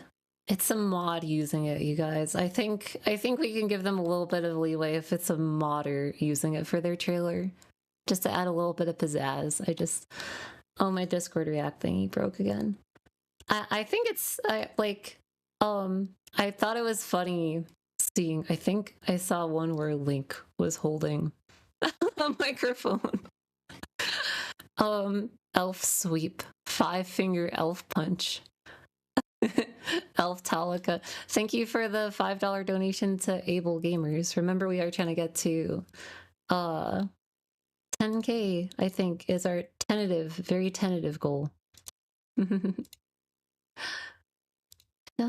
da, da. That was pretty sweet, I'm not gonna lie. Do. The leaf eaters, the tree screamers. People go rabid, Link with 4 fingers. No, but like, this mod is so cool. I don't want y'all to distract like from the actual how good this mod is just because there's some AI music and art. I thought it added to it personally. And if it's a modder doing it, like, I get it, okay? That's all I gotta say about it. But yeah, make sure to donate to Able Gamers if you would like to, and if you're able to, in support of that charity that's helping people with disabilities be able to play the games that we all enjoy. Also, make sure to sign up for the giveaway if you would like to win one of the CK3 keys that Paradox gave us. And also submit your theme to the blind mod competition challenge. I should call it a challenge. Yeah. Anyways, they also provided us a really like interesting, in-depth, explanatory presentation on the development process for a mod like this would be. Does this sound familiar? Your mod list has reached triple digits, and your game takes 25 minutes to launch. But it still feels like there is something missing. That's when you start to have the intrusive thoughts. This playthrough would be perfect if it just had this one thing. It's a shame it doesn't exist. Greetings, noble lords. My name is East Pointed, the maker of Elf Destiny, and welcome to the Path of the Mod Maker. Elf Destiny was the first mod I've ever made, and so today, I hope to share some development strategies I used, as well as some of the experiences I had working on it. The goal here is to demystify the process, just a little bit, from the perspective of a brand new modder, maybe offer some humble advice, and get you on the road to making the mod of your dreams. Backstory, I was always a fan of the Pantheon of the Gods mod for CK3. The feature I adored most was the elves you can play in that mod, obviously. Unfortunately, the creator got busy with life and couldn't at the time keep up with supporting the mod any longer. Thing is, I had developed a bit of a personal obsession at this point and couldn't really play without the elves. Right then and there, I decided, I'll make my own elf mod.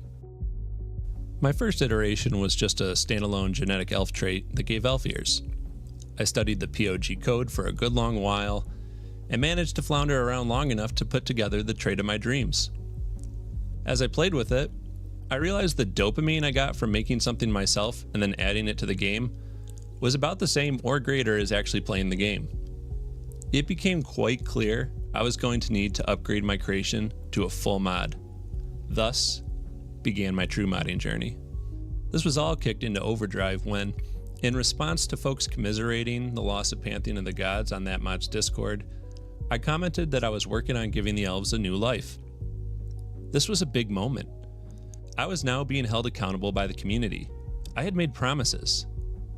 I started writing up dev diaries, further increasing my investment in the project.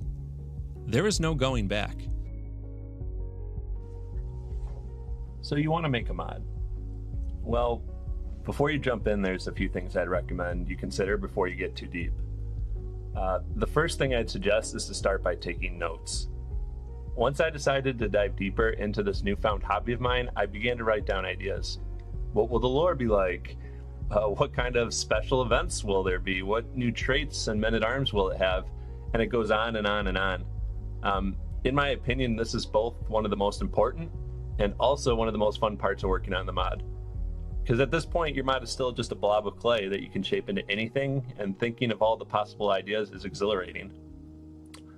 Having a large list of ideas ahead of time can help you pick and choose which ones make the most sense at the beginning, and then can cut down on design pivots you might make down the road as new ideas come to you. This was the approach I took, and man, did the ideas flow. Pages. I had many pages of random ideas. In the shower, on the toilet, laying in bed, trying to fall asleep, ideas would just come to me nonstop. I became a big user of the Notes app on my phone, and every time I had inspiration, boom, written down. No matter where I was or what I was doing, it was quick and easy. I then would take all of those notes on my phone and aggregate them with the notes I had on my computer. After a while, I figured, okay, let's organize these thoughts and figure out what kind of workload we're looking at. My God, it was a lot. It became quite apparent that even if I was a modder with years of experience, this would take far too long. That realization can be quite demoralizing if you're not ready for it, and it can risk derailing the entire thing. Luckily, as a software engineer with some experience, I knew how to slice through this uncertainty with the power of MVP. For those who don't know, MVP stands for Minimum Viable Product. It's the principle that when creating a large project, to first identify the minimum set of features the project absolutely needs to function, and then complete those first. Okay, simple. So what features does your mod need to be complete? Let's go over some strategies. First, let's start by filtering out the things that will take too long. New clothes? Gone. New custom map? Gone. As much as I would love these things in my mod, as a solo dev, you will need to accept some things, or rather compromise. As someone who hasn't taken the time to learn 3D modeling yet, I know that picking up these skills will not be a quick thing. The compromise is to move these items to the one-day category. You're not canceling these ideas, you're just accepting that they are at the back of the line. They'll get done one day. A second strategy when determining your MVP is to consider a skateboard solution. What do I mean? This image is a great explanation. You want to be delivering value to your mod users as fast as possible. So try to roll out the features that can work by themselves first. This comic shows two approaches to making a car, where a car represents a piece of software. In the first approach, the developer first spends a lot of time making perfect car wheels, but they still can't deliver it to customers because this product still won't allow the customer to go anywhere. They repeat this with the car frame, doors, and so on, and so on. And after a long time and a lot of hard work, at the very end, it all comes together. They finally can deliver to the customer a working car. Fine. But let's talk about the second approach. Here, the developer knows, yes, the customer wants a car, and I'm going to give them that. But why don't we first try to deliver the bare minimum that allows the customer to go somewhere? So this time, the developer first builds a skateboard. Sure, it's not up to the customer standards yet, but we are able to deliver some value quickly. Now the customer can go places. And as we add more features, the skateboard improves and upgrades to a scooter, then a bike, then a motorcycle, and finally a car. Not only did the customer get exactly what they wanted in the end, but they also received value during the entire development process. Likewise, when making your mod, try to first work on the features that can stand on their own, not the big ones that have a lot of dependencies. Okay, fine. We'll toss out all the coolest features. You happy now? Here's my MVP then. There, done.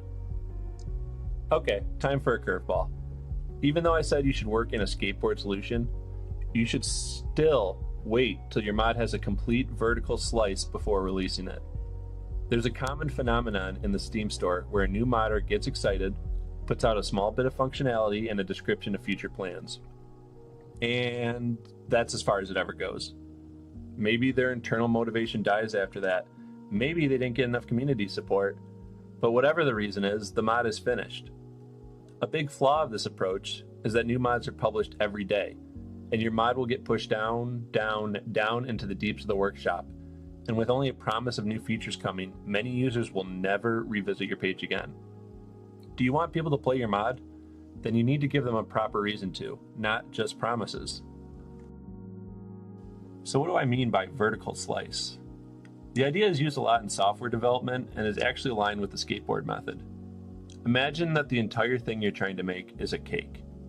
A vertical slice is simply a complete taste of what your project does, aka a slice of the cake.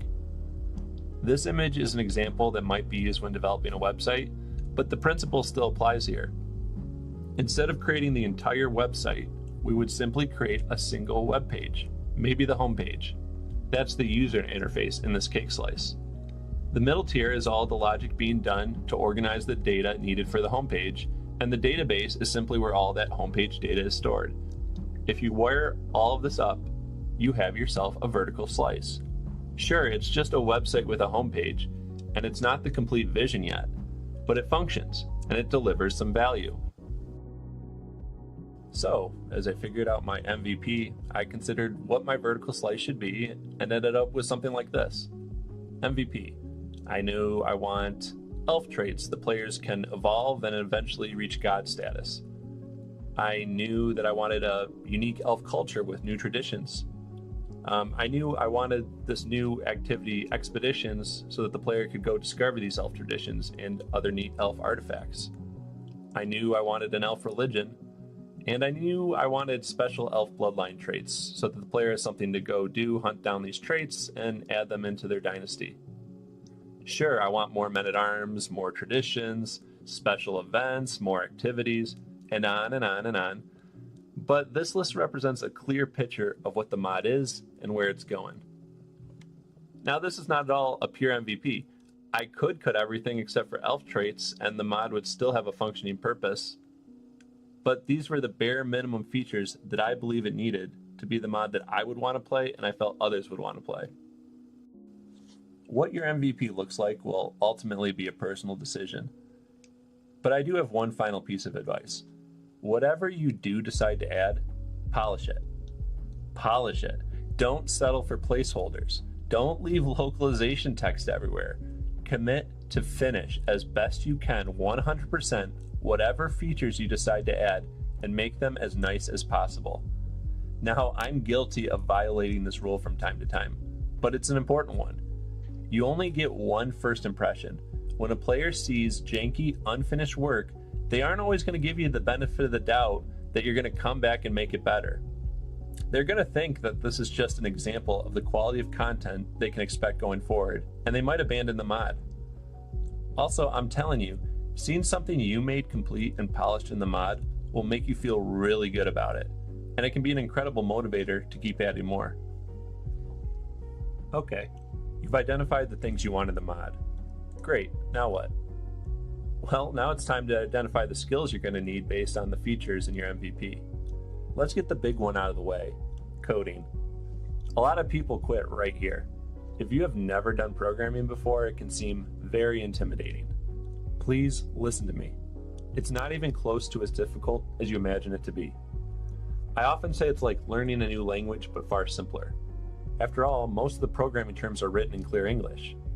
It's like playing a new board or card game. You just have to take some time to learn what all the pieces do, and then you can play them in any order that you want. And trust me, as far as coding languages go, the CK3 modding language leans way more to the simple side. When making your first mod, if you have no experience coding, try to think of other mods you've used before that accomplish almost the same thing as the feature you're trying to add, and copy how they did it to learn. Maybe no one has added the Dragonborn God King trait you want to add, but most mods add traits. Try to find a mod that only adds a single trait, that way you are less likely to get confused. There are also a bunch of great resources you can find online. The CK3 wiki itself has pages dedicated to modding. And there are also Discord communities like CK3 Mod Co-op filled with other modders who can give you advice and help you get unstuck. As a first-time modder, they were an enormous help to me. Shout out to the lads over there.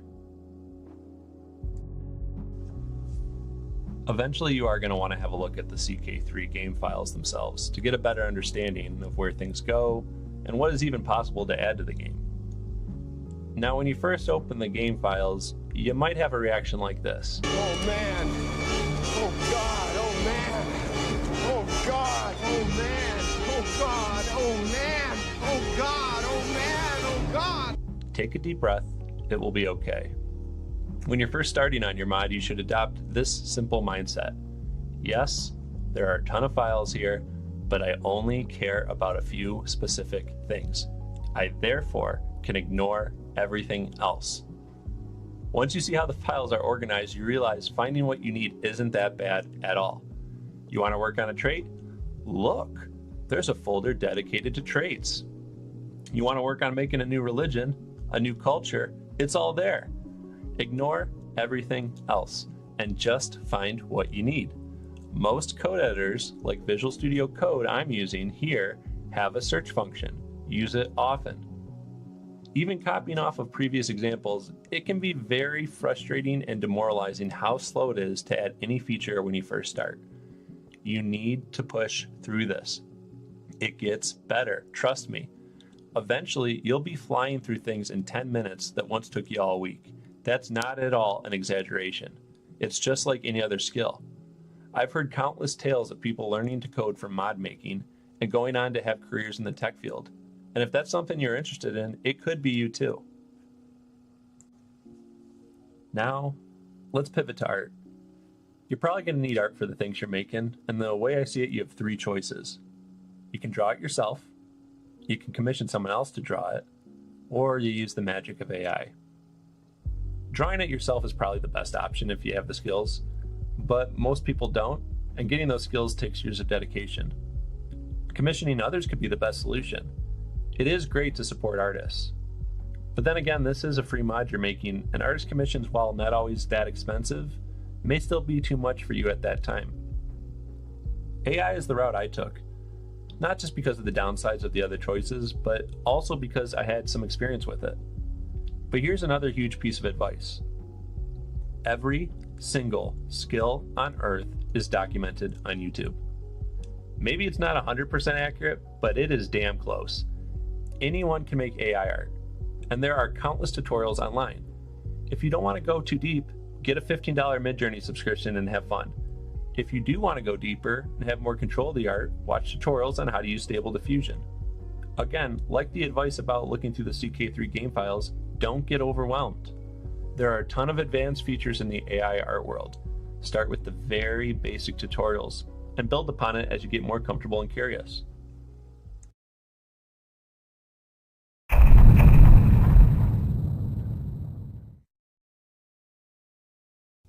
So, the mod was finally live. I took to Reddit, announced the mod, and got a truly surprising level of support. This was a huge emotional payout and really did mean the world to me. Turns out, quite a sizable portion of the Crusader Kings community are elf fanatics. As happy as I was, this post had an opportunity hidden in it. And it's another bit of advice I want to share. Feedback is a gift. One of the top upvoted comments said the poster art for the mod was, in their opinion, off-putting and a bit too generic anime. If I was being honest with myself, I agreed. Here's the art. Not that bad, but you can see what they mean. For some background context and how I landed on this art, I knew I wanted to go for a movie poster look, and I wanted it to be a bit tongue-in-cheek goofy. I remembered all the cheesy movies from my childhood, and one that just stuck out to me for whatever reason was The New Guy. Look familiar? It's not a very good movie, you don't need to go find it. Now, even though I had invested a bit of time into the poster, I was far from committed to it. And that's really the attitude I recommend you take. Don't be overly defensive of your first drafts. I spent the next day or so tinkering and came up with a version myself, and I believe the community much preferred. Now, if I had been stubborn and decided my first work is my best work, who knows how successful the mod would have been? Again, feedback is a gift. So, the mod is live and subscribers are rolling in, and the Discord server is growing rapidly. The mod hit top of the week on Steam, and then it made it up into the most popular of the last 3 months category.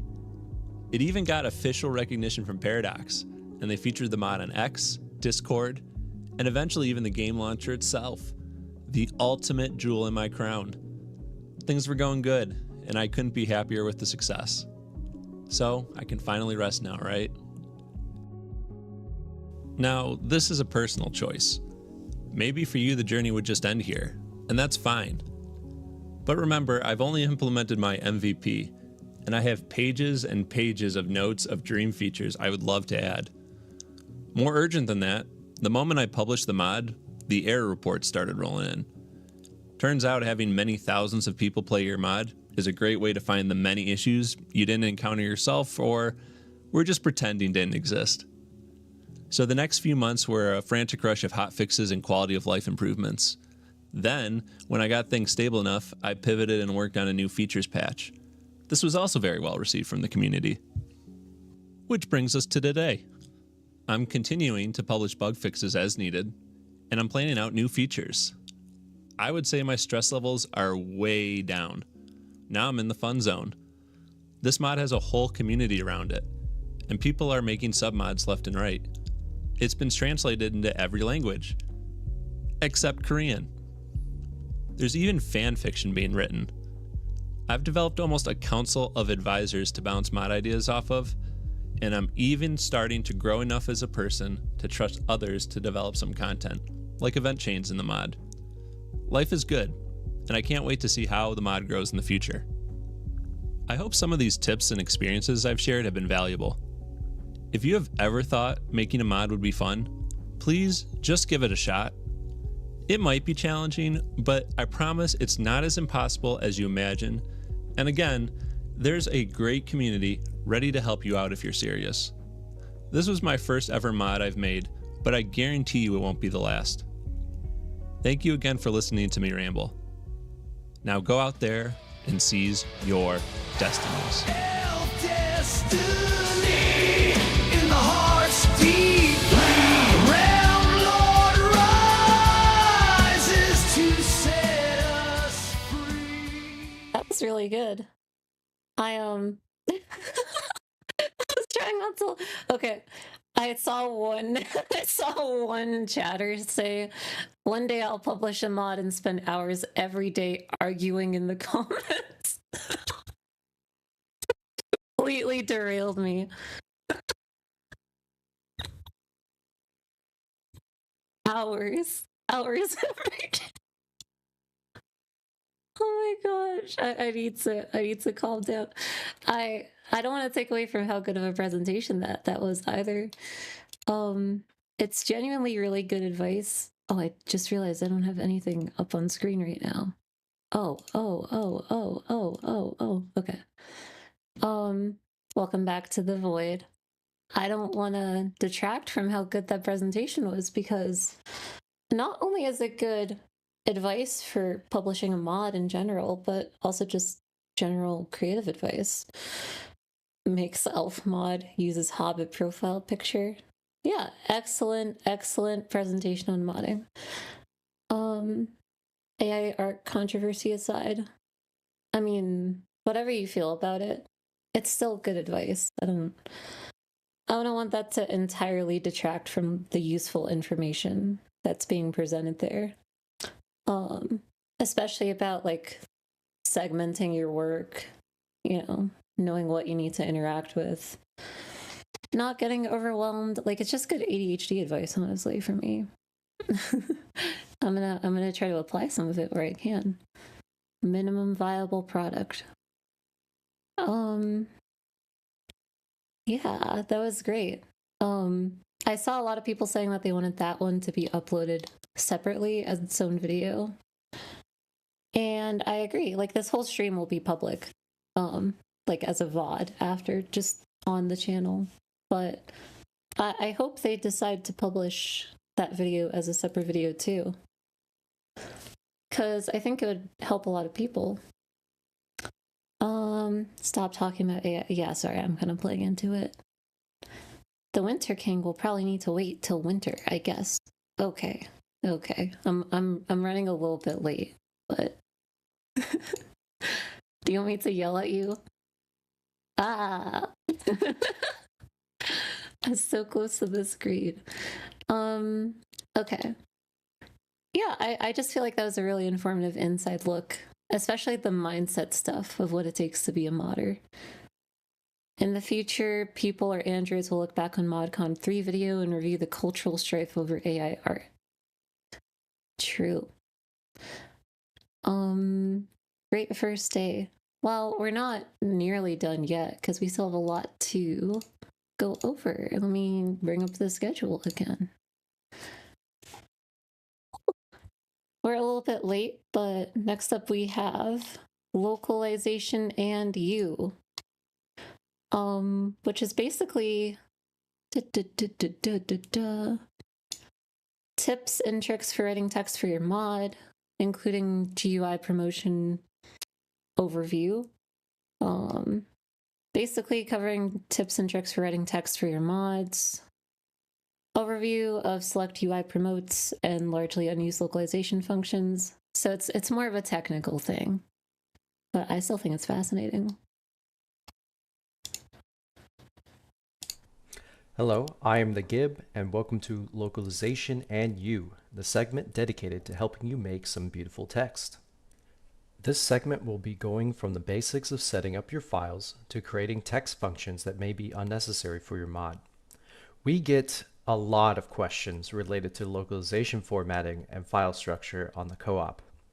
If you are here to get answers for your events, you may want to focus on the first half of this segment. The first step to creating localization for your mod is file structure. You will want to grab an application capable of editing and formatting YAML files. We will be using Visual Studio for this tutorial as the free CW Tools add-on has great coloring for loc files. There is not much in the way of a proper folder structure for localization for Gemini, but please save everyone else some time and set up a coherent folder structure. Create the base folder localization and inside the name of the language of your choosing. In here, you will create your localization file. Start by naming the file in a short yet descriptive style, then end with the text L_language. Here we're using English. Localization files are .yml, so we want to declare that here too. L_language can be used anywhere in the file name, but please put it at the end so your files are more easily read. Now we have two more things to set up before we can start writing.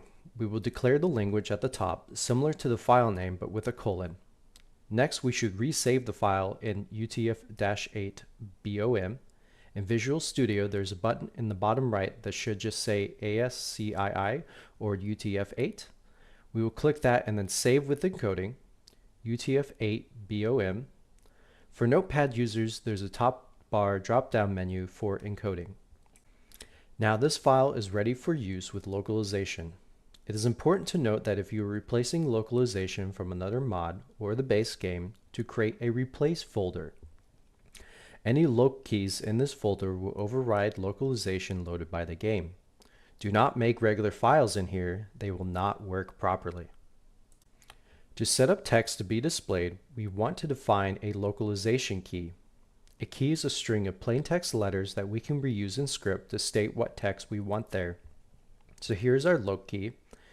We will then write our text in quotes as shown here. Every programmer's first string. It is important to note that developers use numbers after the loc key to state the number of revisions they have made. As shown here, the numbers will actually ruin color formatting for UML files and should be avoided for clarity.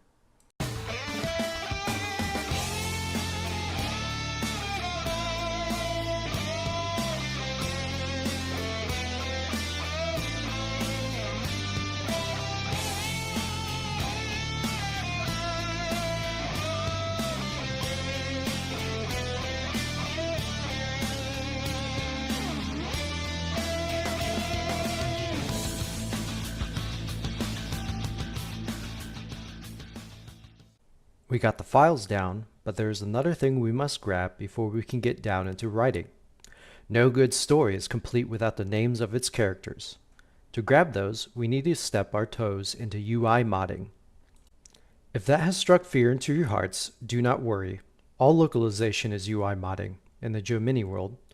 To get started, we were going to want a shortcut for a game of our choice. Open up the shortcuts properties, and we're going to add -debug and -develop_mode to the target. After opening up your shortcut and loading into the game, if you press the tilt key, you will open up the console for the game.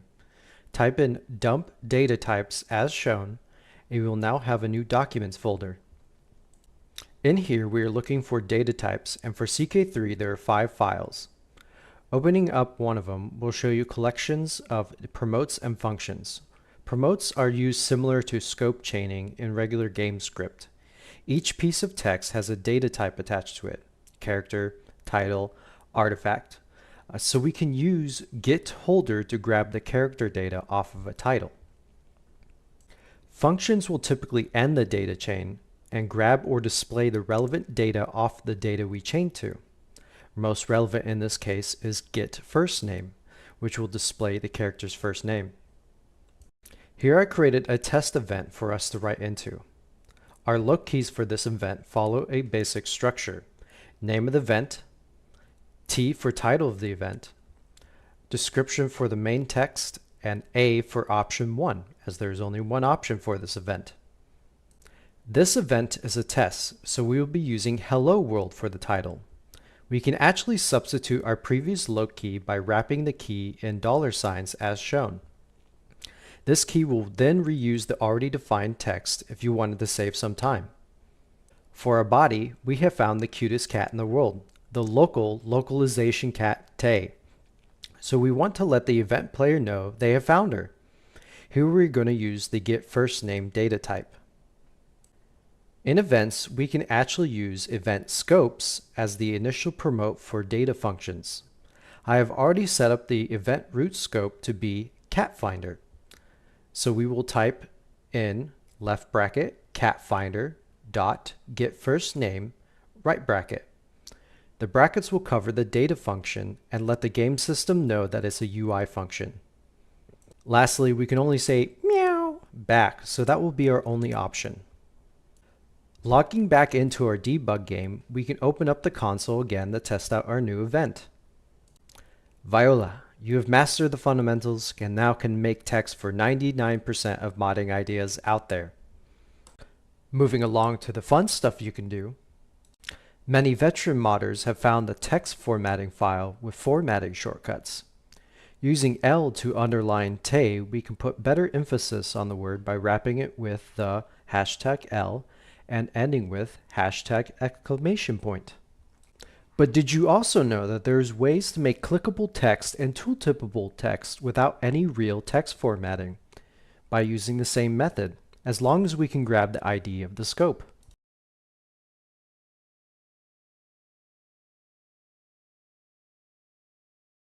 What? Here I saved the character to a scope and used the function getID to pull the character for the clickable function. Did you also know we can use the same method to change fonts?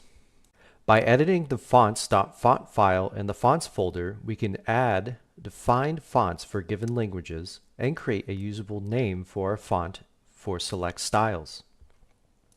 In this case, we will want to type #font: and our font name like so. Any letter that is supported by Unicode mapping is a valid letter as long as the font supports it. If you are doing a translation with right to left cursive script like Arabic, you may also need to regenerate the fonts with different file types. Downloading the Google fonts will not work as cursive letters need to be typed in manually left to right as shown here.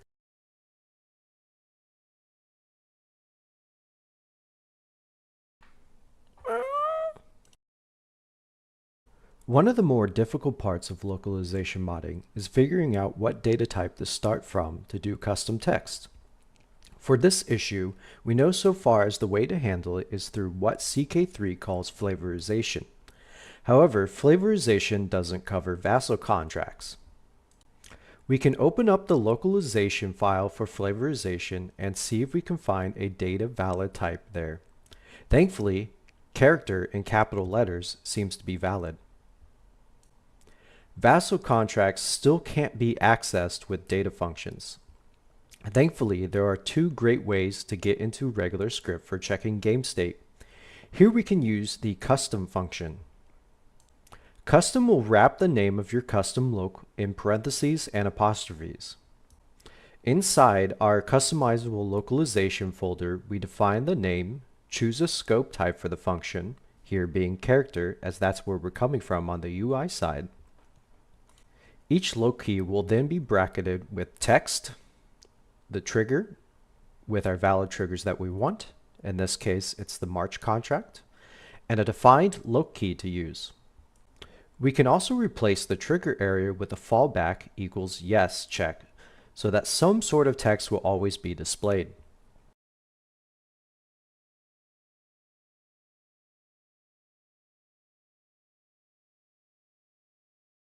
I want to reiterate again to please use the replace folder correctly if you're going to be replacing single keys from the vanilla game, as we did here. For another great use of regular script, we are actually going to take a dive into fixing a very popular mod on the workshop. For the safety of the devs, I went ahead and edited much of the text as to not give away what mod this is. This mod has gone through and created honorifics to display for Knights of the Realm. However, we can easily watch this fall apart anytime we try to view the character's name outside of the character window. The character's honorific in this case is driven by flavorization. Despite in lore the character has given up all real titles and nobility, he is still titled on the basis of his lineage. A quick look through the character window file and we can see the problem. The devs have set up different character naming styles with visibility checks. Since this only happens in the character window, we aren't able to see any of this work anywhere else in the game. Thankfully, the devs have already put in the work for the other main function that uses regular script, scripted GUI. Scripted GUI main use is a Boolean function, checking if it is true or false.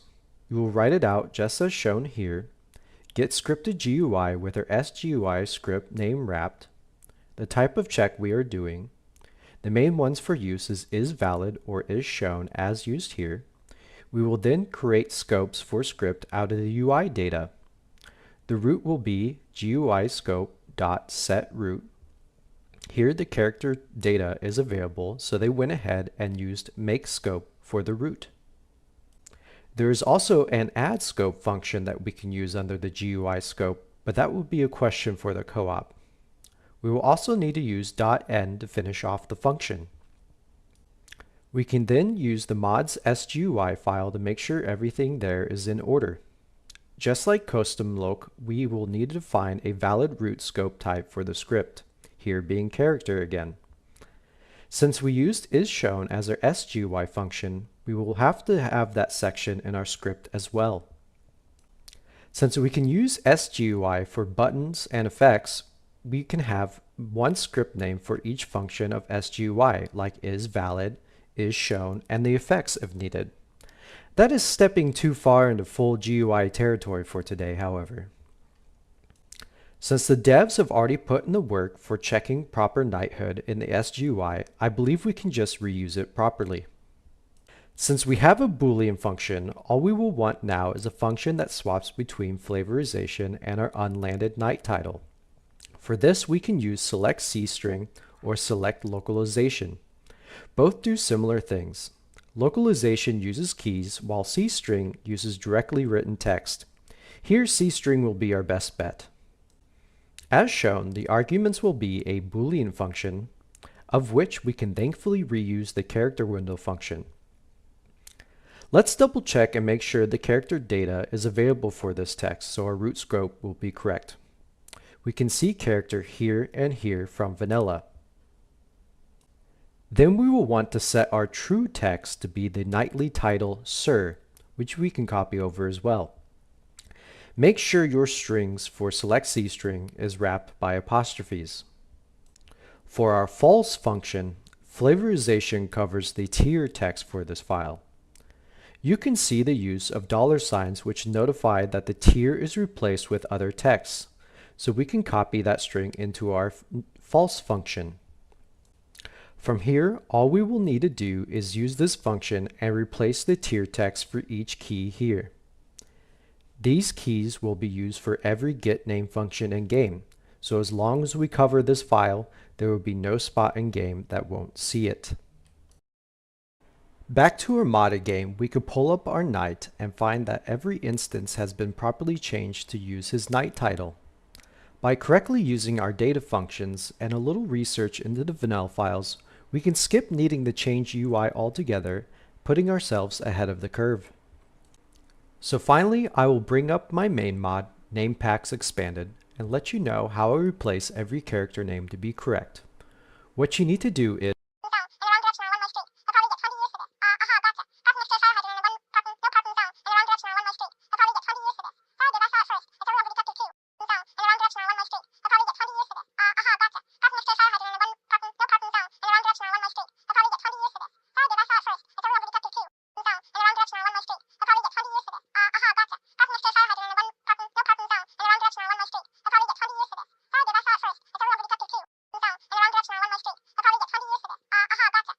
And once you have about 1,000,000 localization keys, you will find that sometimes loc keys will somehow overlap each other, plunging you into deep depression. Or you could just use SGUI and do the same thing we did with AGOT. I would like to thank you for listening to my ramblings. The important thing is, each Gemini game has a dedicated co-op to ask questions about localization and data functions. I am available in each Gemini co-op for questioning. For ModCon, I have created a batch of loc fixes and tricks for a couple of popular mods for CK3. I will now be taking questions from ModCon chat that I can hopefully answer. I think the last minute was meant to be used as like a fade out. This is how modders really sound and result in modding. Did I cut it off? I can't hear it perfectly on my end. I'm sorry if I did. I thought that Alvin and the Chipmunk part was funny. Honestly, I can say that I didn't really understand most of that, but people are also saying, oh, this is super important for modders. Like that this should be, it was Agami who said it, I think. Like, oh, this needs to be a PSA when you want to be a modder. Boo. I apologize if I cut you off, Gib. I can't really hear it in real time, but hello. I am a were chipmunk, not the void. One word cut off. Oh well. I apologize. I tried to time it correctly. Welcome back to the rest of ModCon. That was a very important tutorial, honestly. Localization is important for many things, or so I've heard. 3 years of ModCon, who would have thought? It's such a good idea. I kind of can't believe it's only been 3 years. Yapping the marathon. I was laughing at one comment I read that was like, this looks very confusing, which is why we'll be learning a much easier language like assembly. All right, so welcome back to the rest of ModCon. Thank you for that super informative tutorial. Once again, we are raising money for the Able Gamers, which is a foundation, a charity all about helping disabled gamers play games that play their favorite games, providing accessibility for them for whatever their needs might be. We've already raised $821. That's so good for one live stream. That's so good. Plus the 6,000 that Paradox is matching. I'm really proud of how much we've raised so far. Way to go, everyone. Also, the CK3 giveaway. We are about to pick out the results soon, like randomly roll them, or however Harm is going to go about it. So you have one final chance to show up for the CK3 giveaway, just to give out the keys that Paradox sent over to us. There is a link in the chat. Make sure to check it out. Yeah, and also submit your ideas to the form.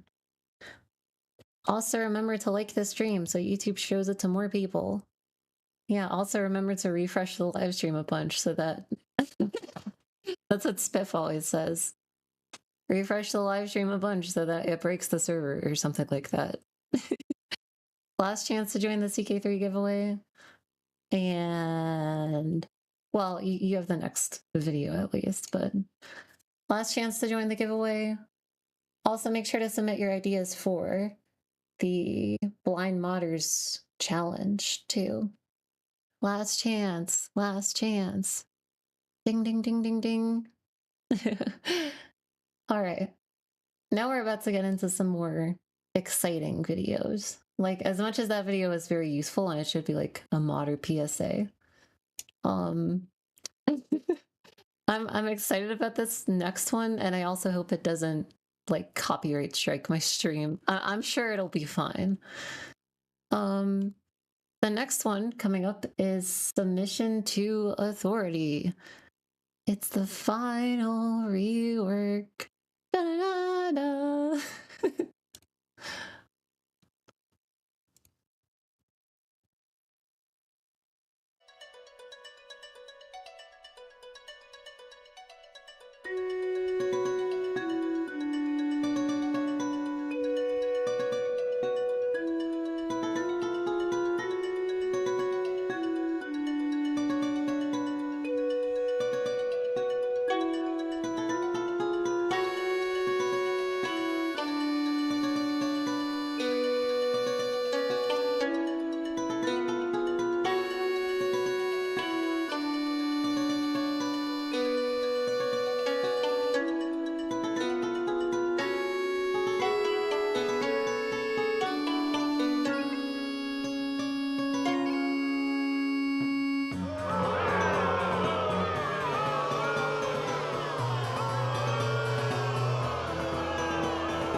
SDA's been broken since patch 1.6. It had been forsaken, but now there's a fix. You think you have waited in vain, I can see you smirk. Could we ever make this mod great again? It's the final rework. Authority, submission to the final rework.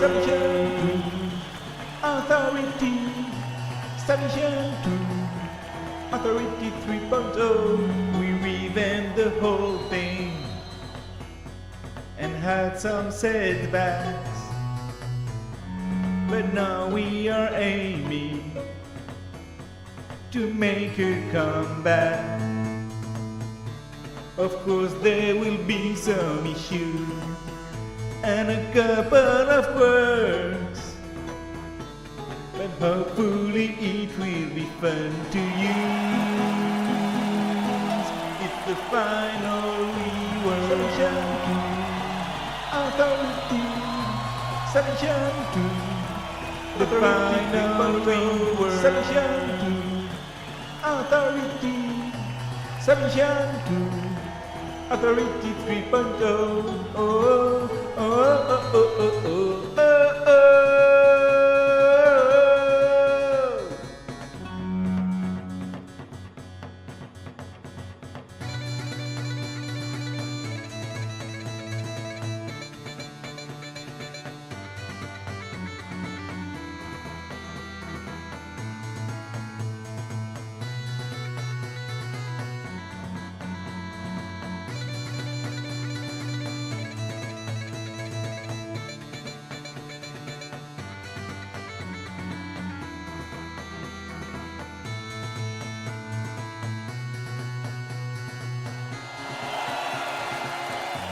Submission to Authority. Solution. Authority 3.0. Solution. Authority. Solution. Authority 3.0. Oh, oh, oh, oh, oh, oh, oh, oh. Solution. Authority. Solution. Authority 3.0. Solution. Authority. Solution. Authority 3.0. Oh, oh, oh, oh, oh, oh, oh, oh.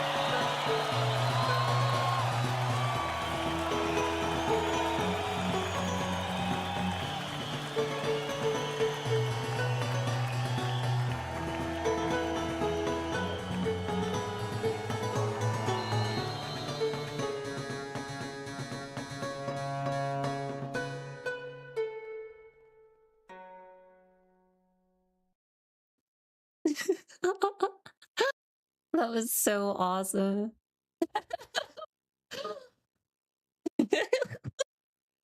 I knew y'all were gonna love that one. Peak content. Is this what Eurovision? Oh my gosh. That was so great. The voice so pure they call it AI. Okay, I promise that wasn't AI. I promise. That was just fire. Fire, fire, fire. Oh my goodness. Okay. Now we're just gonna do y'all have had your chance to sign up for the giveaway. Let's do that right now. We have 4 CK3 keys to give away. Let me get it up on screen. Harm sent me a little wheel spinny thing. Da da da da. Da da da. Time. Are we back, everyone? Hello? Discord hates ModCon. Fear, panic.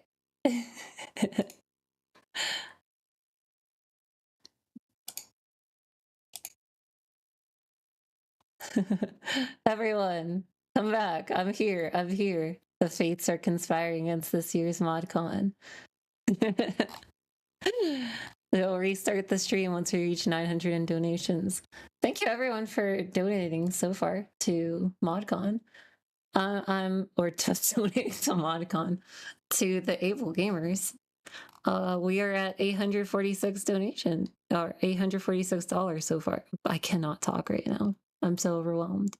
Huzzah, the stream has returned. Yeah, I know, it was just about to get good too. It's really unfortunate, honestly. Okay, let me try to do this without OBS crashing on me. Sorry for the interruption. Can't believe everyone immediately left. Come on. We're here. We're Gucci. Okay. I blame the little program that I was sent. The little wheel spinny. Of course I don't actually blame it. Okay. So this time to sign up for the wheel spinny has unfortunately elapsed. But now we get to see who is gonna win. We have 4 keys to give away from Paradox, so ooh.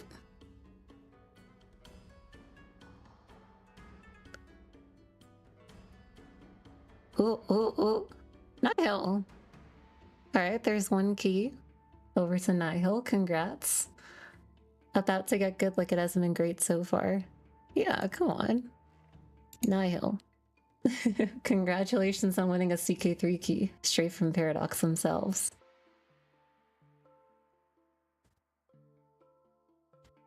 Marcus917. Woo! I feel like Oprah right now. South Africa mentioned. We are so back. Scooter13. You're a winner just for having that name, Scooter13. Huzzah! I'm glad that people are so happy. And we have one more, I believe. We do have more from Paradox, but I'm giving away four today.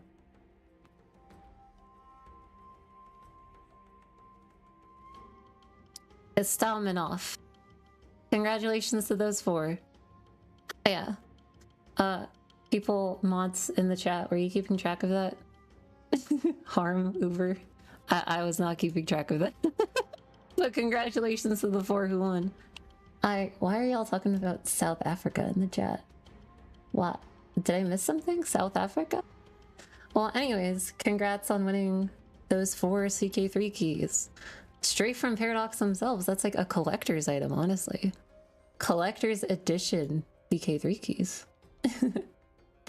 Harm saying that he has them. Okay, perfect. Perfect. I keep on forgetting how close I am to the camera here. Why should I do this? Anyways, let me breathe down your neck a little bit, chat, to tell you about the next trailer we have going on. This next one is for The Winter King, a Dark Ages total conversion mod covering Western Europe, from 479 to 962. An upcoming total conversion mod,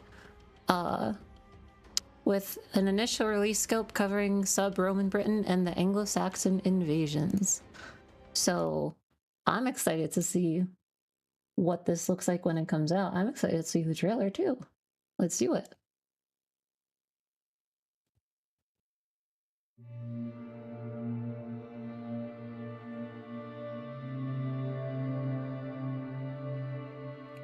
Why is it small?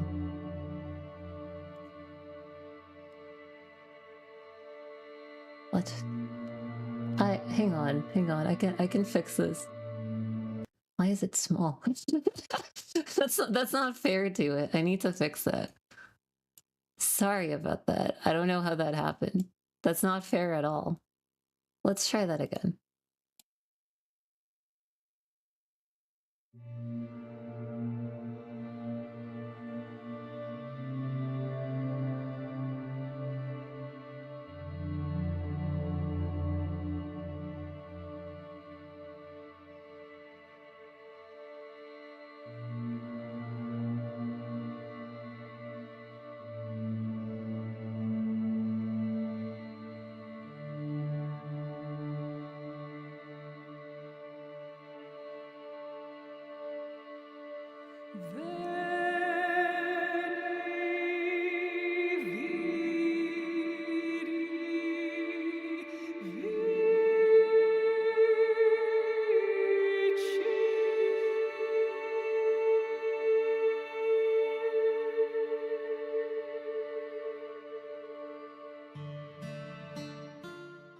Pretty cool. Oh yeah, I love the CK2 mod. HeyCara Unfair. Small screen for small mod. It doesn't look like a small mod. This looks like a huge mod in scope. Sorry about the tiny mod. What's with these South Africans? Shout out to South Africa, honestly. Shout out to everyone here who's from, what's the city in South Africa? Johannesburg? Yeah. That looks like a really cool mod, honestly. It's exactly my sort of historical dorkiness that I'm into. Sorry for making it small at first though. That's my bad. It was a bit too fast. I mean, that's just the sort of trailer that some people are gonna have, you know? Some people just want to give you a little taste. That's the whole point of a teaser. It's just hinting at what could be. Yeah, I'm excited for that one too. All right, now let me show you all the schedule again, because now we're in the section of the stream where we're in the big Imperator section.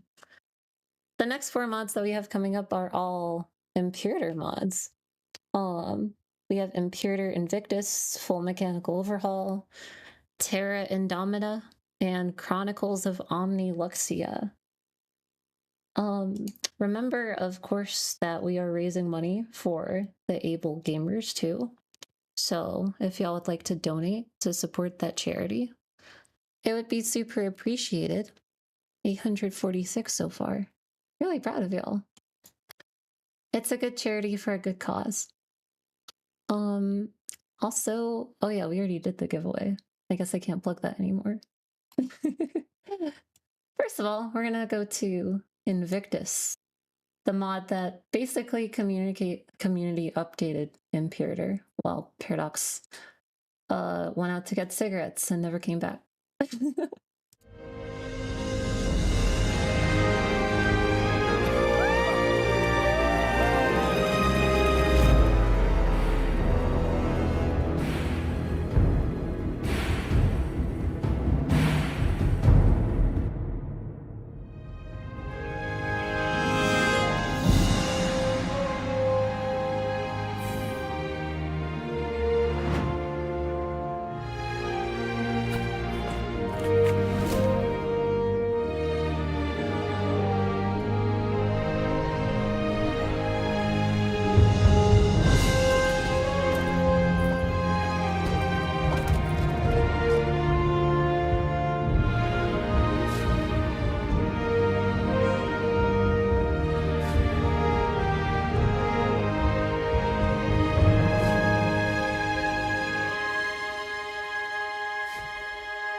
Welcome back to the void. Yeah, Invictus is the thing that kind of kept Imperator alive. That trailer is just straight facts. I give this a Reddit gold. What? But yeah, that's really just a deservedly self-congratulatory trailer for Invictus, honestly. It's the go-to mod if you're playing Imperator, honestly. Like it's just a de facto part of the game now. It's like big update. Oh yeah, and Imperator is on sale right now. If you want to pick it up, Paradox is doing a promotional sale for Imperator. They actually just recently updated it. But was it a big update? I didn't really have the time to read it. But I know it was like an actual update, not just bug fixing. Isn't this the normal Invictus soundtrack? I don't know what that means. No mention of new stuff? Okay.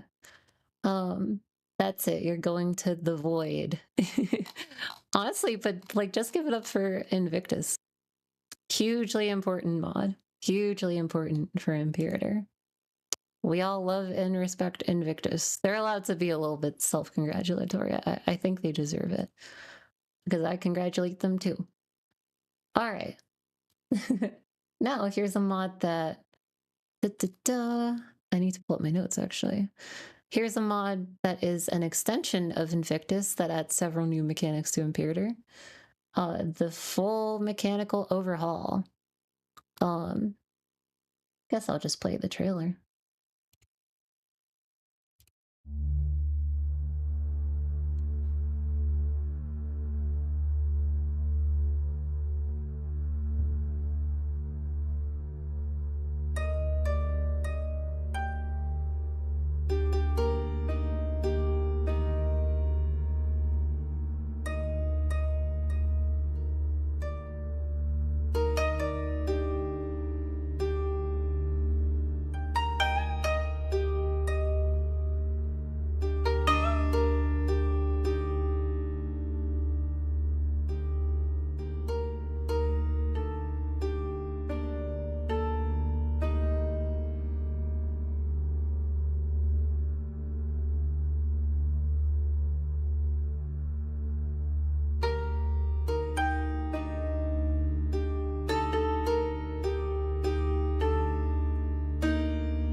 And void time. Honestly, I feel like calling this mod extensive adding mechanics is such an understatement. Just from reading the kind of bullet points that I was given about it, there are so many things here that it's changing. New trade systems, regional trade power systems, bloodline management. I'm not even on screen right now. This one's fine. There's imperialism mechanics, you guys. This I need to try out this mod. It's pretty insane. Just how many different things it adds and then how calm the trailer was is a pretty funny juxtaposition. It's like, oh, there's 12,000 things we've added here, but this is just a cute little mechanical overhaul mod. Very peaceful, very zen. I do be loving me some Void. Super happy about the CK3 key. I was gonna buy it to gift it to a friend. That's awesome. I'm so happy that you won, Void. I feel like I'm really close to the chat right now. There, that's better. Imperialism and paradox, indeed. Yeah, how are y'all liking ModCon so far? I think we've been seeing a lot of cool underrated mods, honestly. Invictus got its flowers. That mod is insane. I feel like it should have went more ham with the trailer. FMO is also a solo project I made, and I'm the only one who has worked on it. Way to go. Oh my goodness. Wow. That is awesome. Like, there's so many different colonization mechanic. Colonization has been reworked. Aegis mechanic. There's so many new things here. Regional trade power system. This is an insanely loaded mod. Yeah, check it out. Also check out our charity if you feel like making a donation to the Able Gamers, helping disabled gamers play the games that we all love. God, I love imperialism. I do not endorse that comment. I do not endorse it. Are we sure that these mods aren't all just some kind of con? Oh no, the secret code has been revealed. Oh no, we need to shut it down. And finally, we have a I shouldn't say finally, it's not the last one that we have. We actually still have a fair few more. Let me pull up the image real quick. Yeah, we actually have a fair few more after that, but for the Imperator section, we have 2 more mods. We have Terra Indomita and Chronicles of Omni Luxia. Those are up next.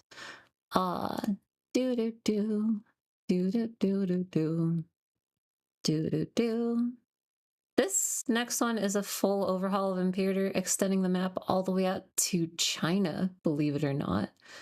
So, if you're excited to see Terra Indomita as I am, stay tuned.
This mod is so cool. Void, void, void. Wow. Terra Innomita is such a, like, it's beautiful. I like Big Chew. It makes me think of like a really like high-pitched sneeze. Like, achoo. That's maybe the silliest thing I've said all day. That mod looks so cool. Also, thank you, CyberCon. Is that how you pronounce it? For putting $108 towards Able Gamers. We have now made it to 900. What is it? 958? 954. That's so good. Thank you so much for putting that money towards Able Gamers. It'll go towards a great cause. I'd love to see if we could get over 1,000 for this stream, at least without adding the paradox matching it from last year. No, not the void. Achoo! Also, yes, make sure to remember to submit your theme to the blind mod challenge. If you have any ideas that can be voted on for a snap stream tomorrow. Yeah, that's a lot of provinces. That must have taken such an insane amount of work. It looks beautiful. Added all of Japan too. That is so cool. Super events. Oh no, Wave 4 is leaking. Oh wow, already 50 towards Able Gamers. We already did it. Yo, let's go. We broke 1,000. Let's go. There's nothing better than like putting a bunch of money towards charity. That is awesome. Thank you so much, y'all. That means so much to me. I'm so happy. Already over 1,000. Wow. I feel like I want to set like a higher goal, but I don't. That just happened so quickly. Thank you so much. That is awesome. Way to go. Way to go. I love ModCon. Thank you for having me this year. Okay. That mod is super impressive. And wow, another 15. Yo. So much money for charity. Thank you. Thank you, anonymous donors. Thank you. It's all going towards a great cause for a great charity. Seriously, it means a bunch to me personally, too. I'm a disabled gamer. How can I get benefits from able gamers? I don't know. Maybe you can contact them somehow. I'm not too sure. Also, it's T&O leaking. Super events aren't a thing in normal Wave 4. I don't understand the mechanics, I gotta say. But I can just tell how much work that must have taken. Next up, we have Chronicles of Omni Luxia, which is an Imperator Rome total conversion fantasy mod set in an entirely original world. Ooh.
unfathomably based mod.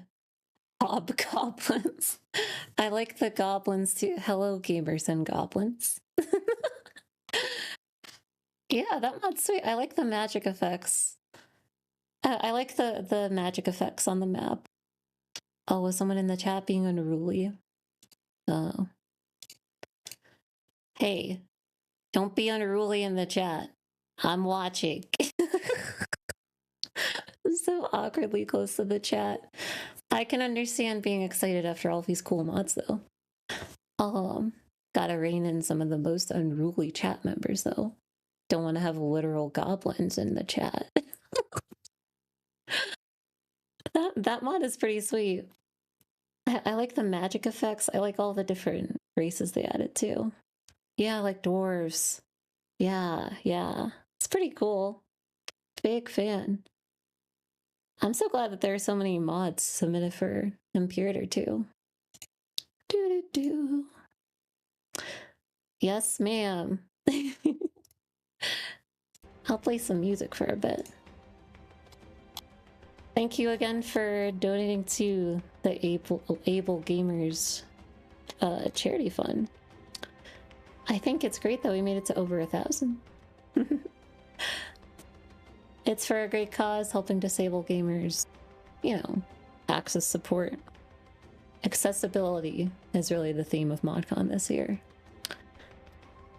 Also, make sure to submit any themes, ideas to the poll for the blind modding thingy. I had no idea Imperator modding was in-depth as it is. Roman time. Almost here. People are so excited for Fallen Eagle. Yeah, let's check out the schedule really quick, because it is literally right the next one. I love the Fallen Eagle mod too. Da da da da da da da. Do, do, do, do, do. Yeah, next up we have the Fallen Eagle mod, and then after that the revived Bronze Age mod. Bring me back my legions. I was gonna go into a long sort of explanation of what the Fallen Eagle is. Like, oh, it's a late antiquity mod that provides a flavorful and challenging experience, covering the quote-unquote Dark Ages. A lot of the emphasis on this mod is how the Dark Ages weren't actually so dark after all.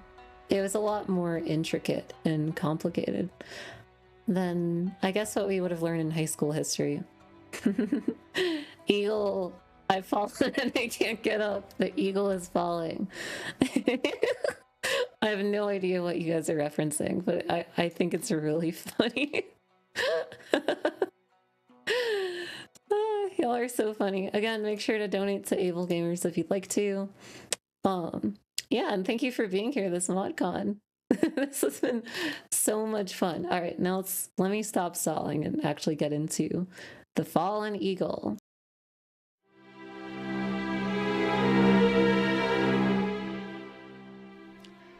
Greetings, my lord. Thank you for summoning me. A wise decision. A good ruler heeds the counsel of those of experience and knowledge like myself. No, I do have much wisdom to provide. You, my liege, may be the great king, Athalaric of the Ostrogoths, heir of your grandfather, Theodoric the Great, but your rule in Italy is a danger. Ignoble malcontent see you as a pathetic, indulgent youngster in the thumb of your mother. Such sacrilege! There are even whispers that your cousin, Theodahad, seeks your throne. You will need my advice, my liege, if you are to survive. Even outside our realm, it seems as if the world has been in chaos since the Western Roman Empire fell half a century ago. I mean, if Rome has truly fallen, as some say. Years ago, your grandfather, Theodoric, restored some order when he killed the usurper, Odacer, who forced the abdication of the boy emperor Romulus Augustulus. The Eastern Empire endured, however, and is now ruled by Emperor Justinian. Unlike you, he has the support of equally ambitious, brilliant individuals like Theodora, his intelligent, beautiful wife of humble origins. or Belisarius, a general unrivaled ability. Not that you cannot find generals and wives of your own who are of even greater ability, of course, my liege. Justinian recently suppressed the Nika riots, secured a so-called eternal peace with the Romans' ancient ancestral rivals, the Sassanid Empire. Now his eyes turn to the heartlands of old Rome, to our realm, Italy. Rumor has it he has selected General Belisarius to lead an expedition to reconquer North Africa and then Italy. Clearly, difficult times lie ahead for us. The one hope we have is that Belisarius' loyalty to Justinian is under question. But let us move on to news from outside Italy. My liege, I know I have been blunt so far, but I'll be even more blunt for your sake. I know you have not finished your history lessons, so an explanation of the state of the world may spark ideas in your brilliant mind on how to best Justinian. North Africa is also being targeted by that emperor. The king of the Vandals looks strong under Gelimer, and it is true they once sacked Rome, but these days they have to deal with rebellious nobles like Godas or the Berber chieftains of Africa, so I doubt they can match that full strength of those Romans. The kingdom of the Visigoths in Iberia is ruled by Theodos, an Ostrogoth who once served your grandfather Theodoric. I am unsure, though, if he would be a good ally. While he should honor his oath of loyalty, of course, to your grandfather, Iberia is far enough from Italy, and I suspect that, sinful as it is, he would just watch from the sidelines instead of assist us. North of Iberia are other Germanic kingdoms and tribes deep in Europe. Franks, Lombards, Gepids, Bavarians, so many of them. They could change the balance of power in the region depending on who they attack or ally with. We must watch them carefully. Beyond the Mediterranean, there is good news from Abyssinia, for the Christian faith is spreading there. The might of the cross has blessed the Emperor of Aksum, Caleb, who has recently ousted the Jewish kings of Himyar in Yemen and installed a Christian ruler there. But Aksum has failed to restore order in the power vacuum of Arabia for now. The Sassanids, of course, they watch hungrily from the shadows. An ancient empire like Rome, their emperors of unmatched mind and ability, or so they say, according to my sources.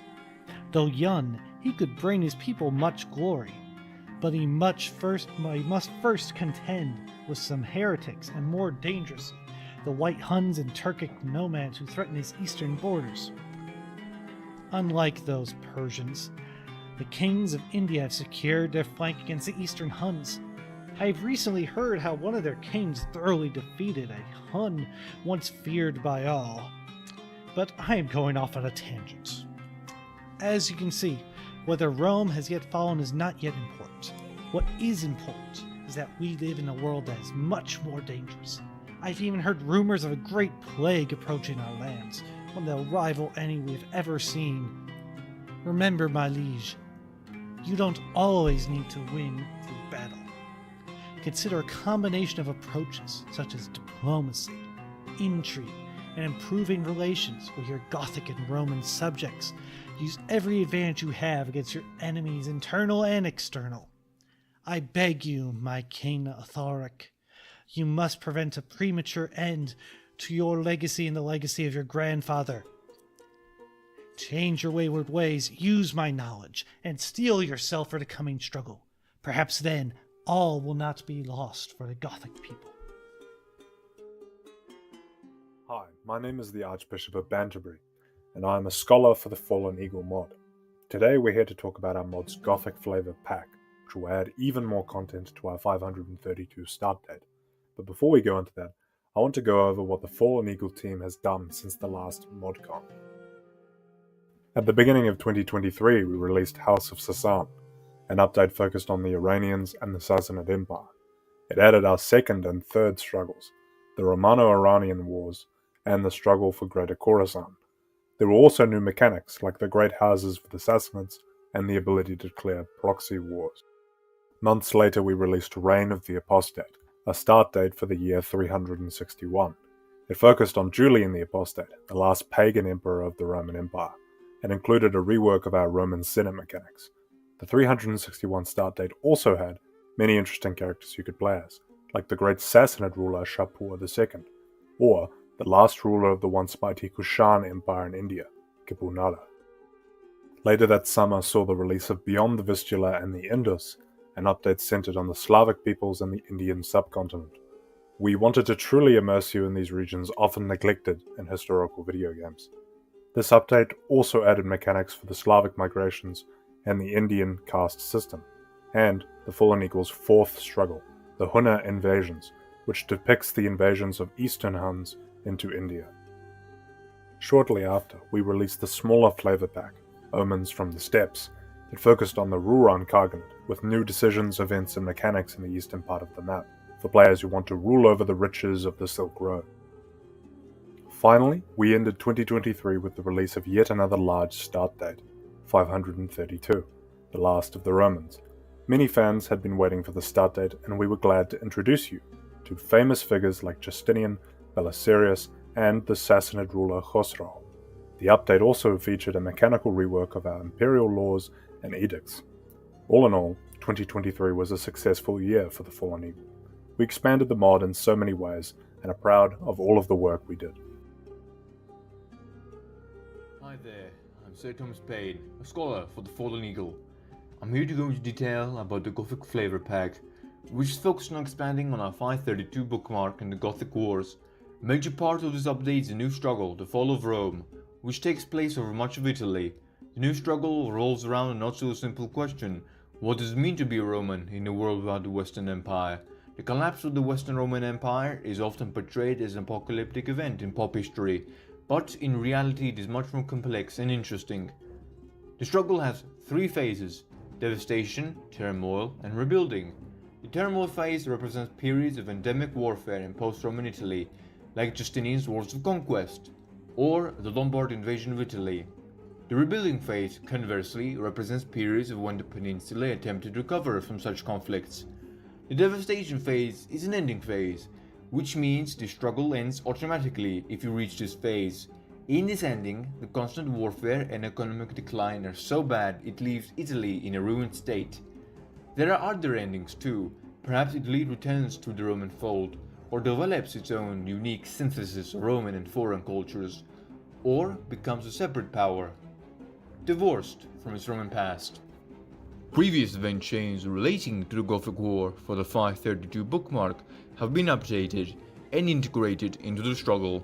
Besides the new struggle, we expanded on our event chains for the wars in Italy and North Africa. For instance, the Berber Revolt can now happen under certain circumstances, representing how the North African tribes resisted and in some cases supported Roman attempts to reconquer the region. As another example, Godas, the Vandal Kingdom's governor for Sardinia, now begins to bookmark in an independence war against the Vandals and may eventually align himself with the Roman Emperor. As always, we've always added new content not related to the broader flavor pack, such as the Exilarch for Jews, historical characters and buildings, and changes to West Africa. All in all, we hope you'll enjoy our update, which will make our 532 bookmark even better. Rome was not built in a day, and it did not fall in a day either. With this update, you'll have a chance to decide what happens to Rome after the Western Empire. Before we end our video, I want to give you a preview of what to expect in the future.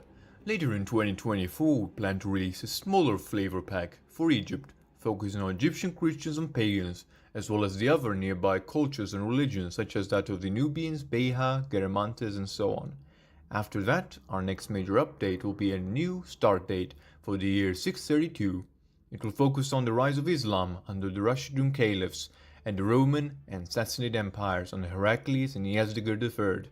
It will also feature other fascinating characters and scenarios, like Songtsen Gampo, the first emperor of Tibet, Harsha, one of the greatest rulers of medieval India, and Samo, ruler of one of the first major Slavic states. Alrighty friends, that concludes our presentation for this year's ModCon. Our researchers and developers have been very busy these past few months working on the Gothic Flavor Pack, and so we're excited to announce that this update is now up on the Steam Workshop. Yes, you can play right now. Thank you for your continued support, and we hope you'll have a fun time exploring the world of late antiquity with us.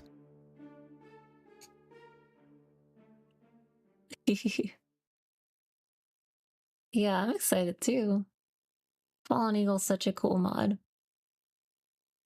I love the table. Why didn't the Fallen Eagle just flap his wings? Is he stupid? Welcome back to the Void, everyone. I thought that we would bring CyberCon on stream for a bit, since it seems like y'all wanted to see more of the map and everything. Oh, my character isn't moving anymore. Do. Let me bring in CyberCon. Hello, you're now on the stream. Hello, CyberCon. Hi, can you hear me? Yeah, I think the stream should be able to hear you too. Do people hear my voice? Yeah, chat. Can you hear the voice? Can you hear his voice? Chat, Wow, chat, I'm a chat. streamer. I'm a streamer now. Yeah, I just wanted to poke around the map a little bit since I saw chat saying, "Oh, we want to see more of the map," instead of just the table cinematic, which is very cinematic and artsy. But people want Yeah, more detail, yeah, more yeah. depth. Our guys did some one of our artists, Matt Ligerman. He did some really great work with that table. Oh, by the way, everyone, I'm CyberXCon. If you don't know who's this weird guy talking to Kara, but yeah, I'm just here to help Kara explore the little world we created with our mod. Yeah, for at least a few minutes while we have some time. People really wanted to see more of the mod. Which is always a good thing when a teaser like teases so hard that people just really want to see more. So For I'm gonna sure. start a new mod. Do you want to show off Julian? That'd be like in the 360s, right? Maybe let's go with 532 since that's kind of the focus of our update. Ooh, sure. Let's just poke around a little bit. Where do you recommend we head off to? Let's. I don't know. There's just so much. Honestly, there's just so much for the mod. Sounds like it. Yeah, I think. You know what? Just pick anyone really. There's just that's like I think one of the really fun things about doing work on this mod is even though we have a small team, there's a lot of people with a lot of different expertise from all different places on the map, not just the Roman Empire. So it's like there's all these little things all over the map that like if you happen to be like one of the 10 people in the world who have like academic knowledge on that stuff, you'll be like, wow, that's actually there. Yeah, so yeah, maybe it's just called Ostrogoths. Yeah, I know a little bit about this time period too, when the Roman Empire was sort of splitting Yeah. up. The Ostrogoths Yeah. were sort of subservient to the Eastern Roman Empire, right? If I recall correctly. It's complicated, honestly. Yeah, like a lot of things, and a lot of things in this setting. So okay, so it looks like you have our build of the struggle. So the struggle, the new struggle in Italy is kind of like the centerpiece of our update. It was something we were originally thinking of putting in like a few months ago. We just didn't have time to do it. So yeah, so I'm for those who don't know, I'm kind of like the struggle guy in the Crusader Kings community. I've worked on 8 struggles so far. This one's my 7th one actually because I have an 8th one for my rice mod I'm working on. So yeah, I've tried to use like a lot of the knowledge I learned from creating struggles previously to do this one to depict sort of what happened in Italy after the Roman Empire quote unquote fell there.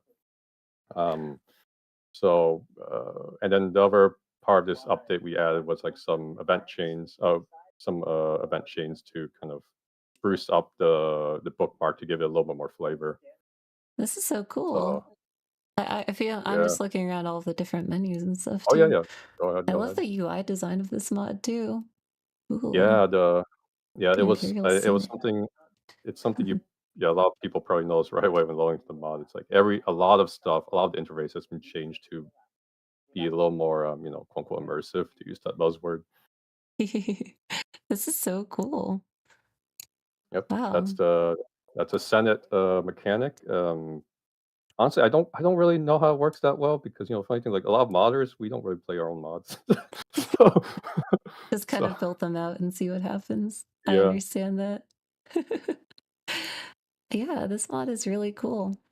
Where are some interesting areas of the map that we could just sort of like take a look at and see some of the mechanics of, do you think? Definitely, yeah, definitely Italy or the Roman Empire for the Senate. Actually, if you switch over to the Roman Empire, I think you could see some of the other mechanics that especially Wrench worked on. There was like an edict system. Ooh, y- another Imperial Senate of Constantinople.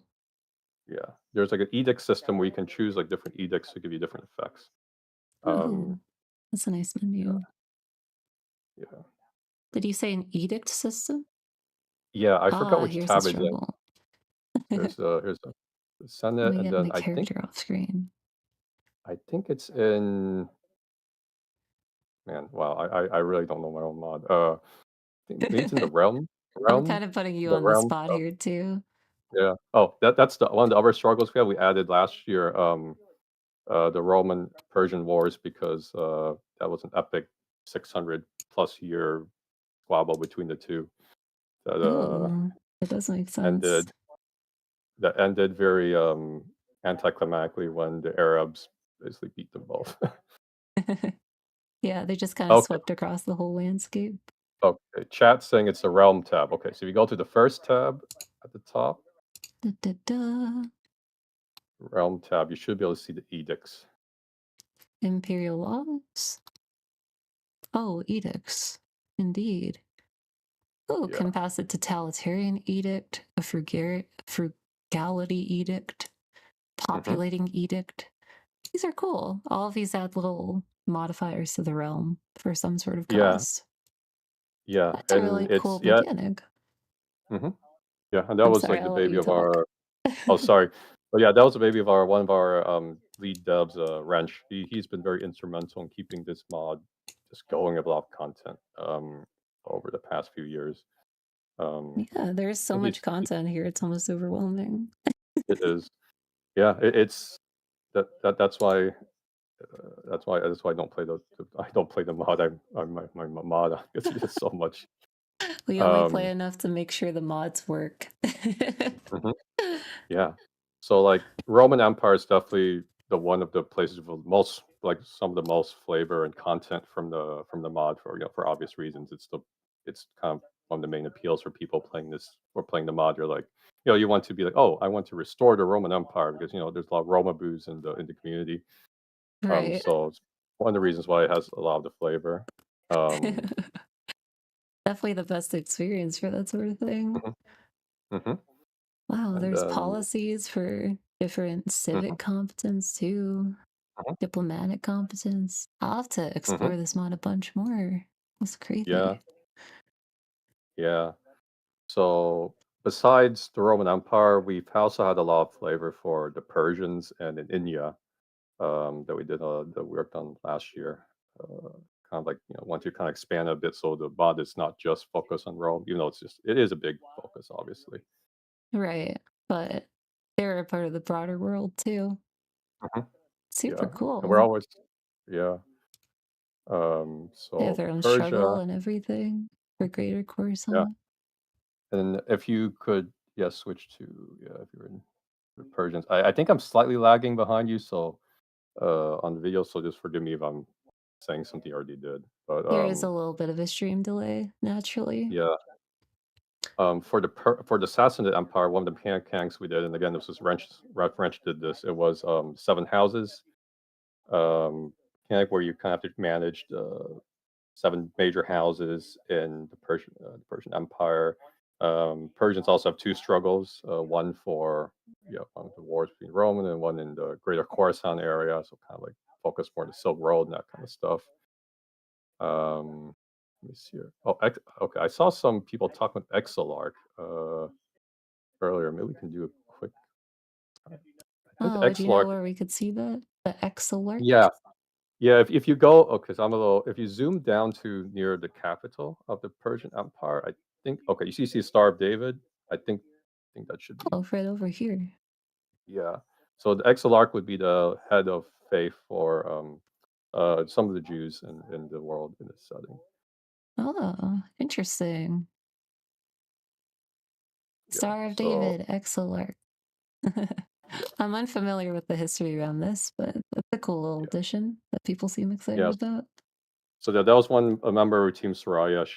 She did some good work with some new Jewish flavor for this update, including the XLR, because I think it was something a few people requested a while back to kind of give a little more flavor to the Jews during this time period. And yeah, it's something we've added a bit the flavor here and there for the Jews for the mod, among other things as well. What This is else? really Yeah. cool. People are asking if you can play as the Exolarch. Yeah, you What can. do you able to? I believe. Yeah, you should be able to play as him. Yeah. Oh Yeah, you can wow. play as him. Didn't expect that. That's cool. Yeah. So if you, yes, and you're right next. Yeah, and you're a vassal of the Persian Empire, so that should protect you for a little while. Huh. That's a really cool piece of history. Hmm. This Yeah, is really and neat. hmm Some Jew stayed in Babylon. He's their leader. I see. hmm I yeah. understand. So there was a big a Jewish community in the region during time, and then actually, if you click on some of the counties, maybe like the capital of the Persian Empire, you'll see a lot of little county modifiers, and some of them represent minorities, religious and cultural minorities. Um, so we have these kinds of minorities scattered all over the map. It's a mechanic that we adapted from the Rajas of Asia mod, so that's one of the Asia expansion mods, and it's like it has its own like unique little mechanics and systems behind it. But it's like a way to simulate a little bit more of the diversity of some of these counties, because in the vanilla game it's like every county is just one culture, one faith. So this was Right. something we wanted to steal from the Rajas of Asia team, um, to for Borrow. instance, so there will be a lot of like counties around the world with, for instance, Jewish cultures or faiths, minority cultures or faiths, to kind of represent the different sides of Jewish diaspora all over the map. It's awesome. That is so awesome. That adds so much depth. Because you're right, it does kind of just like flatten out all those cultural minorities that existed elsewhere on the Hmm. map too in CK3. That Yeah, is and really it's something cool. that Mhm. It is, and it was like because before we had implemented this, it was sometimes really hard to depict some parts of the map because you want to this really important minority group existed, but we don't want to make them the entire county. So how do we do that? And then now it's like, and it's something we're still working on, like adding more and more minorities to different parts of the map to kind of make things more historically accurate. And it's one of those things where like if you know the history of the area, you'll probably be very pleasantly surprised. Like, oh, hey, that minority is there, like they should be. Hmm. Well, yeah, that's awesome. It sounds like you guys have been working a ton on updating this mod.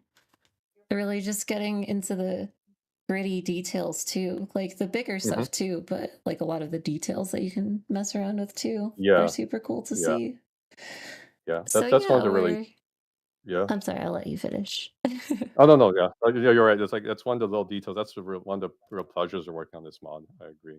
Yeah. Yeah, all of the nuances. We are running a little bit short on time, so I'm gonna have Of to course. uh move on to the next section, but thank you Yeah, no for worries. joining and helping me poke around the map a little bit more. I certainly Yeah, wanted to see more about the Fallen Eagle too. certainly. Yeah, and thank you for allowing me on to advertise our mod. Yeah, I'm very happy that we managed to get this all done on time. It's a big update, and we really hope that everyone enjoys it because it should be out now or very soon. So and we still have more content planned for the rest of the year, as the video mentioned. So we're happy to share more of our love of the history of late antiquity with the rest of the community. Yeah, for sure. It's an honor. Thank you so much for joining, and thank you Yeah, for all your work on the mods too. Really thank you very much, appreciate Kara. it. Thank you. All right. He is super cool. I really wanted to see more about the Fallen Eagle too. Um, I have to play this one more. This is so cool. Da, da, da. Very exciting to see what mods are coming up next. Helps thanks to all the scholars who helped produce the vid. Yeah, thank you to all the mod producers too. Um, make sure to check out the charity able gamers that we are supporting this time. Da da da. Do do do. Sorry, just trying to get reset. Ooh. Yeah, that's cool. That was really cool. Just had to check out that mod a bit more after they teased us that hard over the map. That was super fun. Alright, so I am pretty far behind after that, but it was totally worth it. Next up after that, we also have something equally exciting. The Bronze Age mod for CK3 and Imperator actually is coming back. It's being revived. Yeah, now to go even further back in time. All the way back to 2000 BC or whatever. 2115 BC, after the collapse of the old Egyptian kingdom.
Isn't that awesome? Donations for the Bronze Age hype? Yeah, we definitely should get in some more donations for both the Fallen Eagle and the Bronze Age 2 awesome mods that I'm super happy got to be a part of my stream.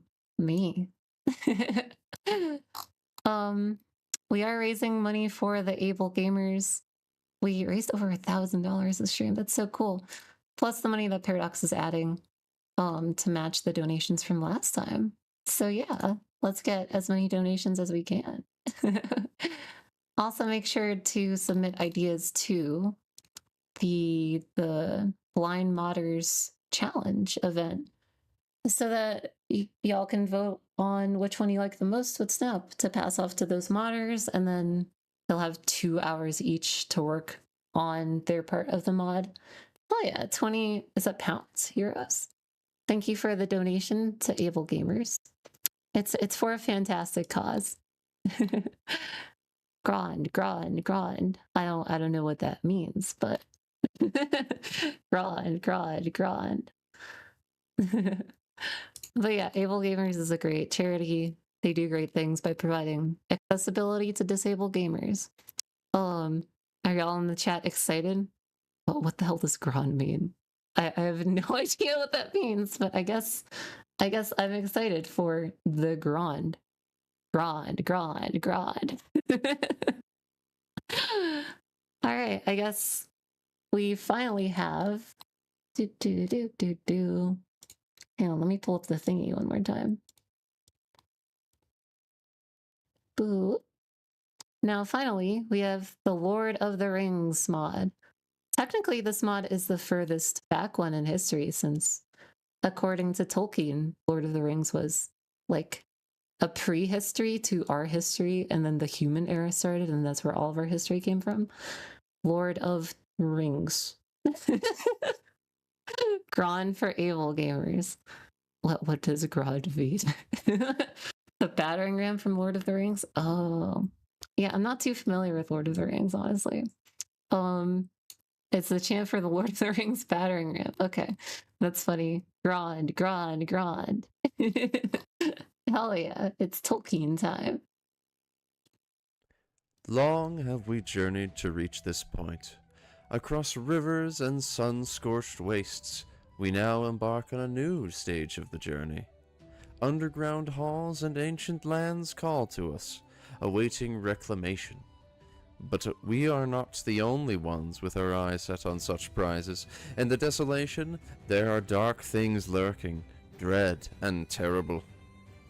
Welcome everybody to Realms in Exile version 4.0, Dwarves and Desolation. In this video, we will give you an overview of everything that is coming in this, our largest update to date. Let us begin with the Sons of Aule, the Dwarves. A fan favorite, we put a lot of work into making sure the Dwarves play appropriately uniquely. Delve deeply and greedily through unique building types, the Delving Holding. These subterranean holdings require you to combine building types to build higher, or perhaps lower. Launch deep expeditions to settle new dwarven holds, whether you want to expand your realm with satellites or start your realm anew in a distant mountain chain. In the depths of Moria, Durin's Bane still waits. Engage with the new struggle in Moria concerning how to deal with the beast. Do you lead Balin's expedition in a desperate attempt to reclaim your realm and slay it? Or do you lead the goblins in their attempt to satiate it? Whatever you choose, it shall not be easy. Speaking of goblins, there are no lack of them in these mountains. The Goblin King of Goblin Town feasts upon the larders of his foes, while the scions of Azog continue to pursue their own petty ambitions. The decisions and events have been added to Gundabad, the greatest orc realm in the northern world. Discover many myriad goblin tribes, each with their own peculiarities. To the west of the ancient Misty Mountains lies the desolate and scarred lands of Eriador. Over a millennium have passed since the Witch King ravaged these lands and destroyed the kingdom of Arnor. Here dwell the hobbits and the idyllic Shire, the simple folk of Bree, and perhaps even a hillman, or other folks who have eked out a life here. In the secluded corners of Eriador still live the Dunedain Rangers, last remnants of the Northern Kingdom. They are frequent visitors to Imladris and the House of Elrond, whence still dwells much of the ancient wisdom and lore of the Elder Days. The desolation of Eriador awaits its renewal, the coming of Invinyatar. What will you choose? On the very shores of the sea rests the elf realm of Lindon. Though a shadow of its former glory, it yet endures. Nearby dwell the dwarves of the Blue Mountains, who have known much peace but little glory. Perhaps you can restore them to the heights they once knew in previous ages? Play as Uri the Sixth, the Generous. Resolve the strained relationship with your self-exiled nephew, and resolve the religious schism in Buzzradum. Or perhaps play the grumbling isolationist dwarves causing the schism to begin with. Or Eldeberk. That self-same exiled nephew of the king is perhaps destined to restore the flooded capital of the Firebeards, and maybe even invent fish and chips by combining Shire-bought potatoes with subterranean fish. Another new addition includes our brand new crafting mechanic. Gather resources by mining or trading, before following in the footsteps of great craftsmen such as Feanor, Telkar, or even Sauron himself. Hone your skills over years of trial and error, earning experience in the new crafting lifestyle tree. While not in the scope of the new version, perhaps you would like a window on what the team is slowly moving to working on next. The Princes of the Balan Lie, otherwise known as Thani Hazard. Long divided, this new region of play will feature the political machinations and intrigues of the Adonaic princes as they warily turn their eyes north to the renewed Stormhost. A true microcosm of the Realms in Exile experience, all races of Middle-earth, besides hobbits, may be found here, with the Avaran kingdom of Drell and the Druidain of Pel stranded in an ocean of uncertainty after the Prince of Pel, Seragul, caused the hinterlands of his principality to break free, leading to what we affectionately refer to on the team as the Thunderdome, on which the dwarves of Black Flame and invaders from Mog and Tumog, the twin realms to the east of here, look onward, sensing opportunity. We have added many more minor additions and tweaks to lands you have already explored, and new flavor can be found lurking around the corner, so we invite you to take a look. Realms in Exile version 4.0, Dwarves and Desolations, will have its full release later today.